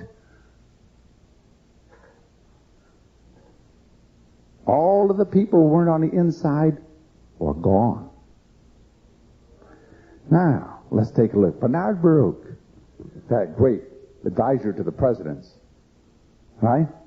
Bernard Baruch in 1914 financed the campaign of the first time and the only twice he ever financed a political campaign. He financed Woodrow Wilson for the presidency. Woodrow Wilson, he kept us out of war, made Bernard Baruch head of war production. Bernard Baruch put 11,000 millions in contracts through his own company, keeping us out of that war. 11,000 millions. He paid 1.5 for the president.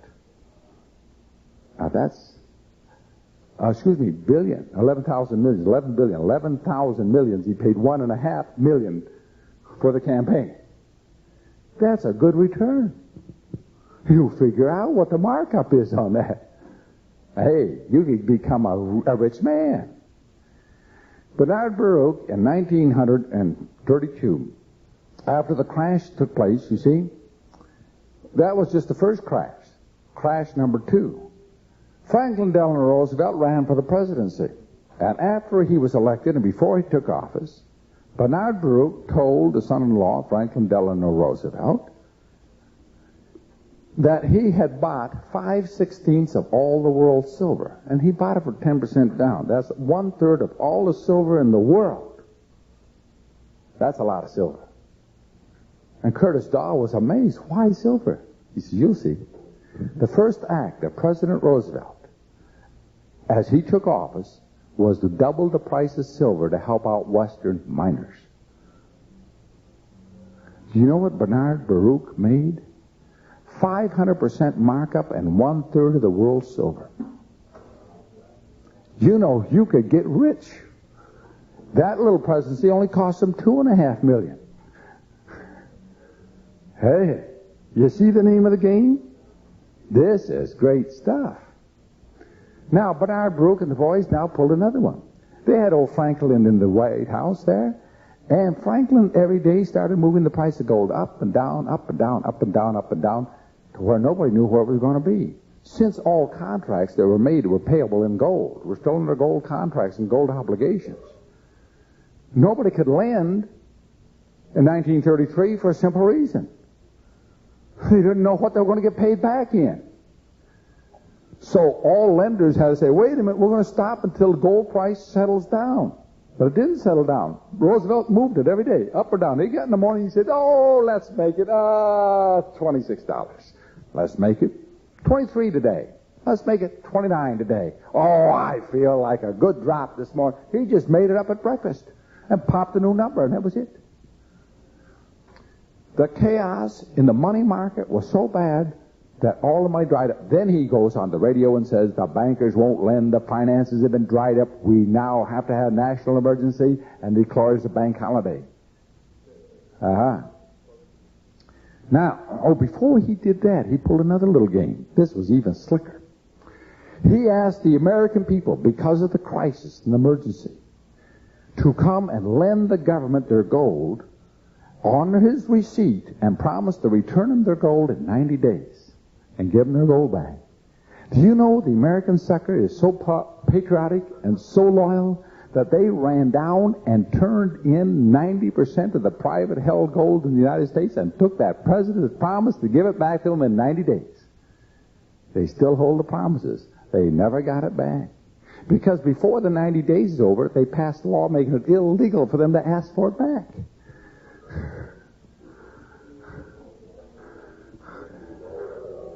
Pardon? Paper dollars. They couldn't get their gold back. Do you think they would have turned their gold in if they had outlawed it first and then said turn it in? They would have never seen any of it. They tricked the American people into turning in their gold. Now, once they got tricked into turning in their gold, now they pulled another little game. They bought that gold at 19 an ounce. The banks did. And then the president raised the price to $35 an ounce, and they now sold it back across the street into the Federal Reserve, out of the banks of Chase Manhattan, at a nice little markup of $19 to $35 in a day. Hey, you can get rich playing those games.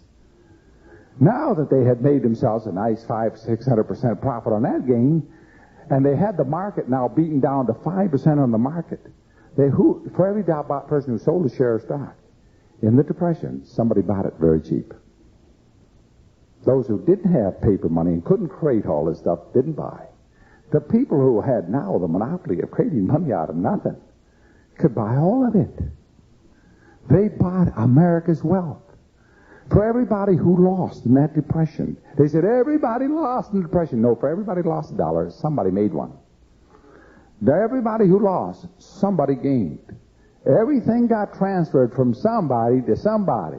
It's like in a poker game. In the old days, I used to play poker. I haven't played poker in not that long, 30 years anyway. But I noticed one thing about a poker game. You go there and play poker all night, and everybody went out a loser. I'm down $15. I dropped another 10. I must be 35 down. There's no winners at a poker game. I'm going to tell you, somebody won. He's not talking. Somebody's been slipping the money off that table in their pocket all night. Somebody's been constantly cashing chips. Right? Yes, for everybody who lost, somebody gained. Do you think the money isn't made? No. Look, where's money? In every catastrophe, money is to be made for those people who understand that catastrophe and are on the right side of it. There is no bad times that there isn't great money to be made. You see, you can make as much in a falling market by going short as you can make in a rising market by going long. In fact, more. The one thing you need to do this is you must have fluctuation. The more waves, and the bigger the waves, if you know where they are, the bigger you make. So now the Federal Reserve, you see at first, what had they done? They had made paper money, but they backed it with gold. It was treasury. Then we have Federal Reserve money, but it was backed by gold and fully redeemable. Well, people got used to that. That looks good, doesn't it, huh? I can go down and get my gold anytime I want it. Then they decide after a while, when you get used to paper, we don't need to keep really the gold. We'll keep half the gold. We can now reach twice as much of this. And then 4 times, 25% reserves. In 1968, they said, let's quit the hoax. We haven't got 25%. There isn't anything. We abandoned any even pretense to even having any. The papers say payable on demand. Pretty soon that line just disappears. It just says $20. It doesn't say anything else. $20 what? 20 in what? What is this as a note? A note is redeemable. It's something. A note is a call on something else. A call on what? Well, on services and labor. Whose services and labor? The guy who issued it? He's not going to give any services and labor. They printed it back, redeemable on nothing. Now, I'll give you one example. Talk about economics. Let's go back to France. After the French Revolution in 1789, all these good liberals and uplifters of the downtrodden decided to build the perfect communist utopia. And so what they did is have all their wonderful projects, and they plunged right into them, all of their dream schemes of solving the world's problems. But it took money. So what they did is they went out and seized the Catholic Church lands, which was quite a considerable amount of lands in France. And once they had seized these lands, they issued paper money secured by the church lands as collateral. Well, the stuff turned out to be pretty good. Well, it was so good, and of course the government soon spent it all up. This paper money, well, it worked last time. They issued a second issue on the same land. You know what happened? Prices rose. For some reason, the Franciscans fell on the market. The signet. Well, when the prices rose, it took more of this paper money to do their wonderful schemes. So they issued a third issue, and a fourth issue, and a fifth issue, and a sixth issue, and a seventh issue, and the government really started printing all this nice good stuff, just as good as paper as before, backed by those nice good lands. The only trouble is there was more and more pieces of paper against the same lands. And prices went on, just started going up. So what they did is say, prices really haven't risen up 800%, but only 300%. It is 3 cents to the gold louis, the gold coin of the monarchy. In order to make this thing appear to be so, because this is the way socialists always believe, they believe they're God, and if they declare it to be so, it must be so. They passed a law. They passed a law to say this is good money. And if they pass a law that says it's good money, you got to take it. It's got to be good money. We are the law. And how could we be wrong? We did it in our wisdom, didn't we? Isn't that the argument? Well, their wisdom did. The French people didn't quite understand that. So when they would say the price is 3 to 1 to the louis, well, the prices when you wanted to go buy a louis was 15 to 1. Well, that was an embarrassment. So the government did the natural thing. They outlawed the gold louis. Obviously. They made it illegal to have them. If you didn't have them, you wouldn't know how much the inflation took place, would you? And therefore, you could actually believe in the faith, and all we need is faith in these pieces of paper. If everybody believed they were good, they're good, aren't they?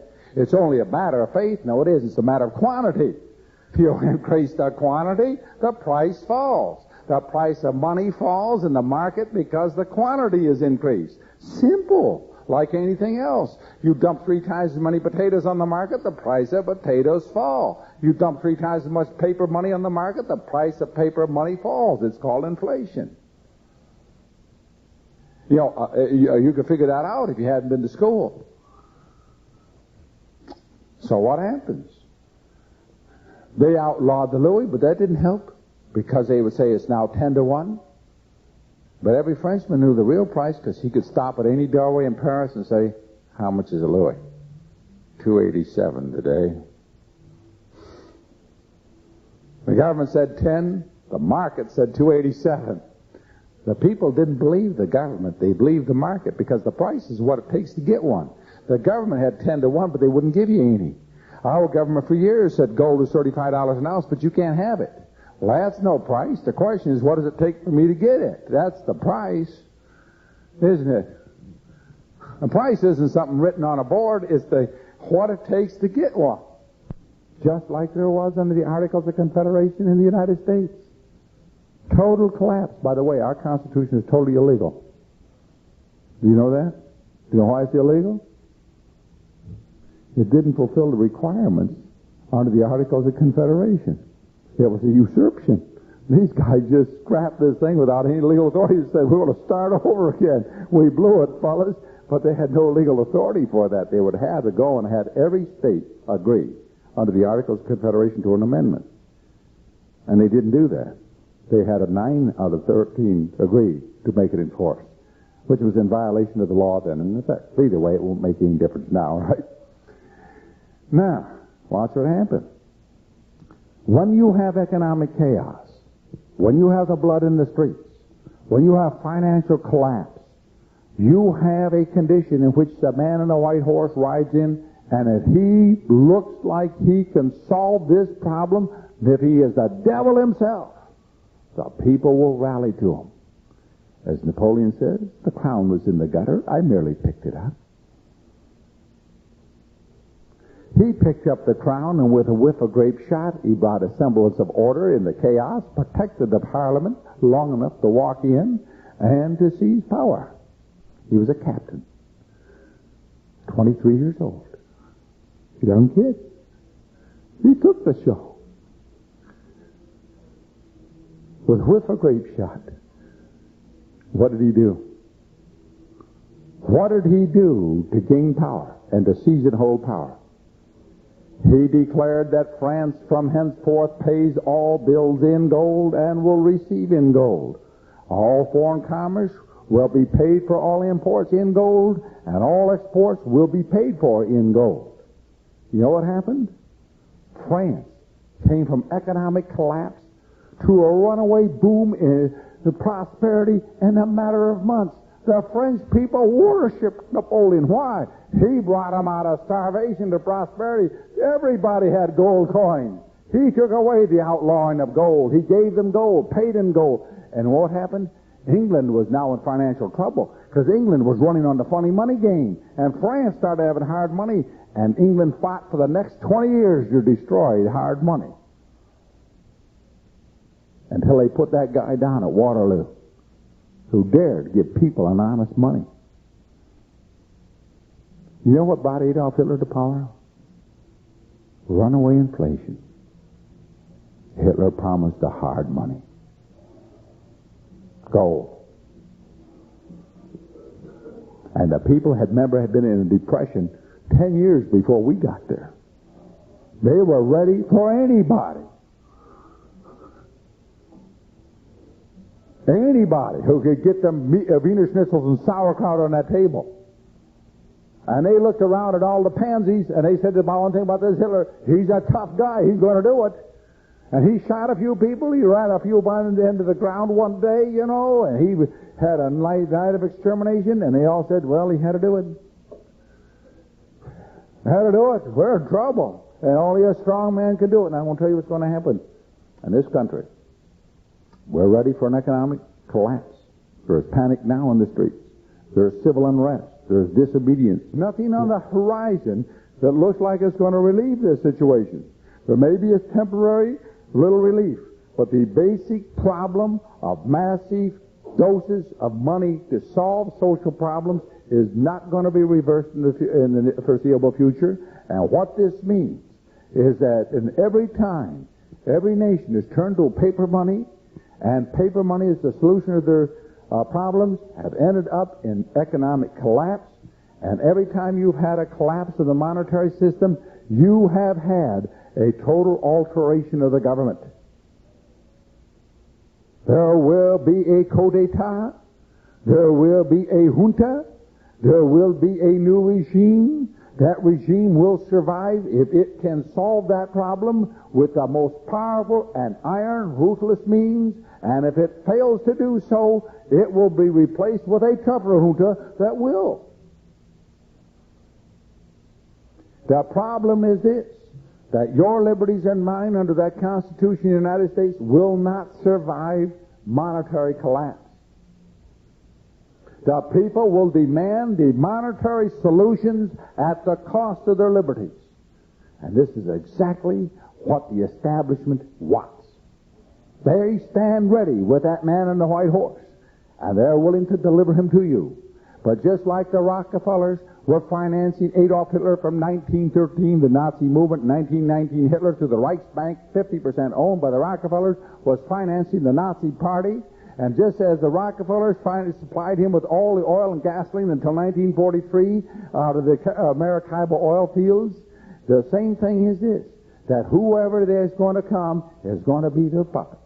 And he is going to wield that iron hand, the iron hand in which he is the male fist, he is the iron glove, but there will be another hand inside. A hand, a secret hand. Now, you say that's pretty gloomy. That's the way most of the world has always been.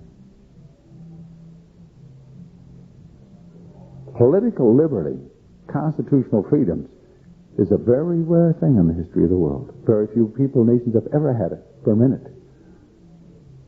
And none of them have had it for long. We have had the enjoyment of a reasonable political liberty for a short span of time. More so than anyone else, maybe outside of the early Roman Republic. And solve most of our monetary problems. That's nice and simple. The next thing I would do is print the new money, only I would change the ink a little bit, and it would say United States Treasury instead of Federal Reserve notes. And we tell the Federal Reserve that they have to redeem all of their notes in Treasury notes. This would mean that the Federal Reserve would have to bring the bonds back, cash them in U.S. Treasury notes in order to pay off the people who bring in their Federal Reserve notes. This would now reduce the debt of the United States by the total amount of outstanding currency. Hey, that would cut the interest with a nice big hunk right there, wouldn't it? And cost nothing, since we got to continue to replace the currency all the time anyway. We just put a new picture on it. And you don't even have to back it at this time. You can still run confetti. But U.S. confetti, no interest on it. That would be simple, except you'd be shot. It's the biggest game going of the boys. The funny money game. All right, now what we do the next one? We would say that no government, that we would cancel all sorts of giveaway programs and put it into one program called the General Dole. That is cancel Social Security, cancel unemployment compensation, cancel ADC, cancel chicken pox relief fund, all the every one of the 10,000. You realize that in 1930 the U.S. Code was this big? Today the U.S. Code, these are just the laws that are governing you and me, run twice this. That's just the statutes which are governing you, the U.S. Code. This isn't all the regulations now that fill rooms beyond it. That's just the core statutes. Do you realize the giveaway program was a small pamphlet of about 18 pages? Today, just the giveaway thing fills 3 full volumes of all the giveaway programs that have been passed, and they're now coming out with a new book like this every year of the new giveaway programs. And each one of those little pages are millions on everything from a study in how many toes can be cut off a monkey before he falls in his face. They had one for $500,000 to make a study on how many matches are left in the match book and the average match book when it is thrown away. They paid $500,000 for that study. Do you know that? They have those studies all. How do you think they finance every riot group in the country? They put these riot leaders on government research grants. Find out how many broken telephones are out of order, payphones, in the city of Detroit in the month of June. They'll pay $300,000 for that study. And this guy goes around, he's the riot leader, and he goes and pays. There's 25 phones. And they give him $300,000, and there they go off and have a lot more and support their organization. All of them are on the dole. Everyone's on the tape. Now you do another thing. Now that you got everybody on the general dole, then you say this. This way they couldn't be on 10 at once. You only got one. Everybody who's on the dole, you will come down to this compound and check in every day for 8 hours and sit on the bench.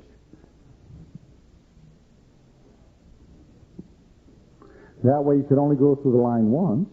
At least you wouldn't have, most of these welfare people in Detroit, they got 4 and 5 names they're filing under.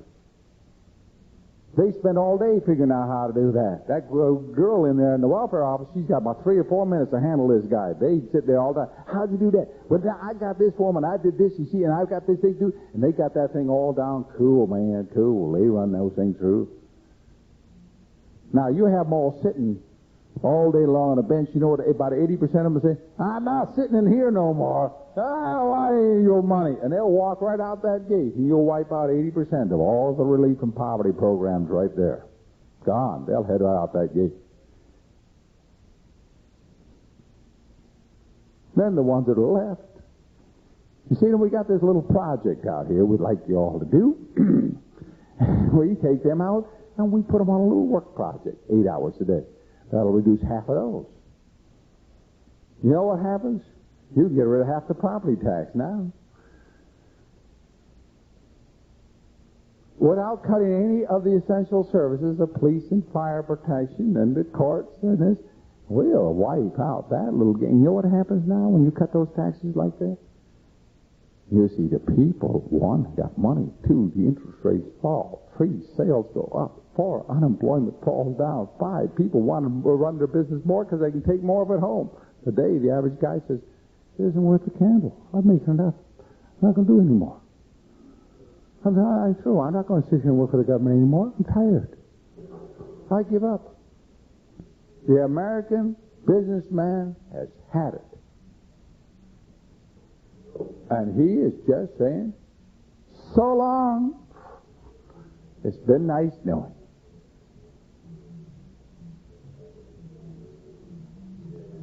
The system is falling apart because the people are revolting. They're revolting because they've had enough. And these people aren't necessarily criminals. They don't mean, they want to work, they would like to produce. They would like to be good citizens, but the government is not giving them the opportunity. Now, either they're going to quit this game or the system's going under. Now, they're scared now. They're partially scared. They're trying with Reagan to give you a little faith in something. They give you a little token, just a scrap or two off the table. They think that they can make you believe in the system again. Well, you won't. You know why? Your taxes will be higher next year. That's why you won't believe in it. You'll say, oh, it was nice and wonderful. Except they took more. I had this tax cut, but it cost me more. Why? They had the inflation to put you in a higher bracket. So all the tax cut meant nothing because you got shoved in a higher bracket. They even admitted that the tax cut would not reduce anybody's taxes. Isn't that interesting? A tax cut doesn't reduce anybody's taxes. Because they're moving you by inflation into a higher bracket so they can give you a tax cut to keep your taxes about the same what they are now. But you didn't. Remember, you had a tax cut because you didn't get the normal increase you would get by inflation. You talk about monkey thinking. The only government can think that's stupid and survive because they force the revenues. Any businessman who thought like that isn't a businessman long. He's on the street. That's all true. That's all they did. They have washed up. Well, anyway, I've gone long enough, and if you haven't gone long enough, you can sit here and talk to each other. Thank you very much for your kind attention. We could go on all night, and we probably wouldn't say much more than we've said already. So thank you, and good night. The tape you've just heard is one of many available from Emissary Publications. Call or write for a new catalog of books and tapes. These cover such topics as the New World Order, secret societies, masonry, conspiracies, world revolution, politics, finance, and history. Write Emissary Publications, 9010, that's 9010, Southeast St. Helens, Clackamas, I'll spell that for you, C-L-A-C-K, A-M as in Mary, A-S, Clackamas, Oregon, 97015. Or, if you prefer, you may call us at area code 503-824-2050. Thanks. We look forward to hearing from you.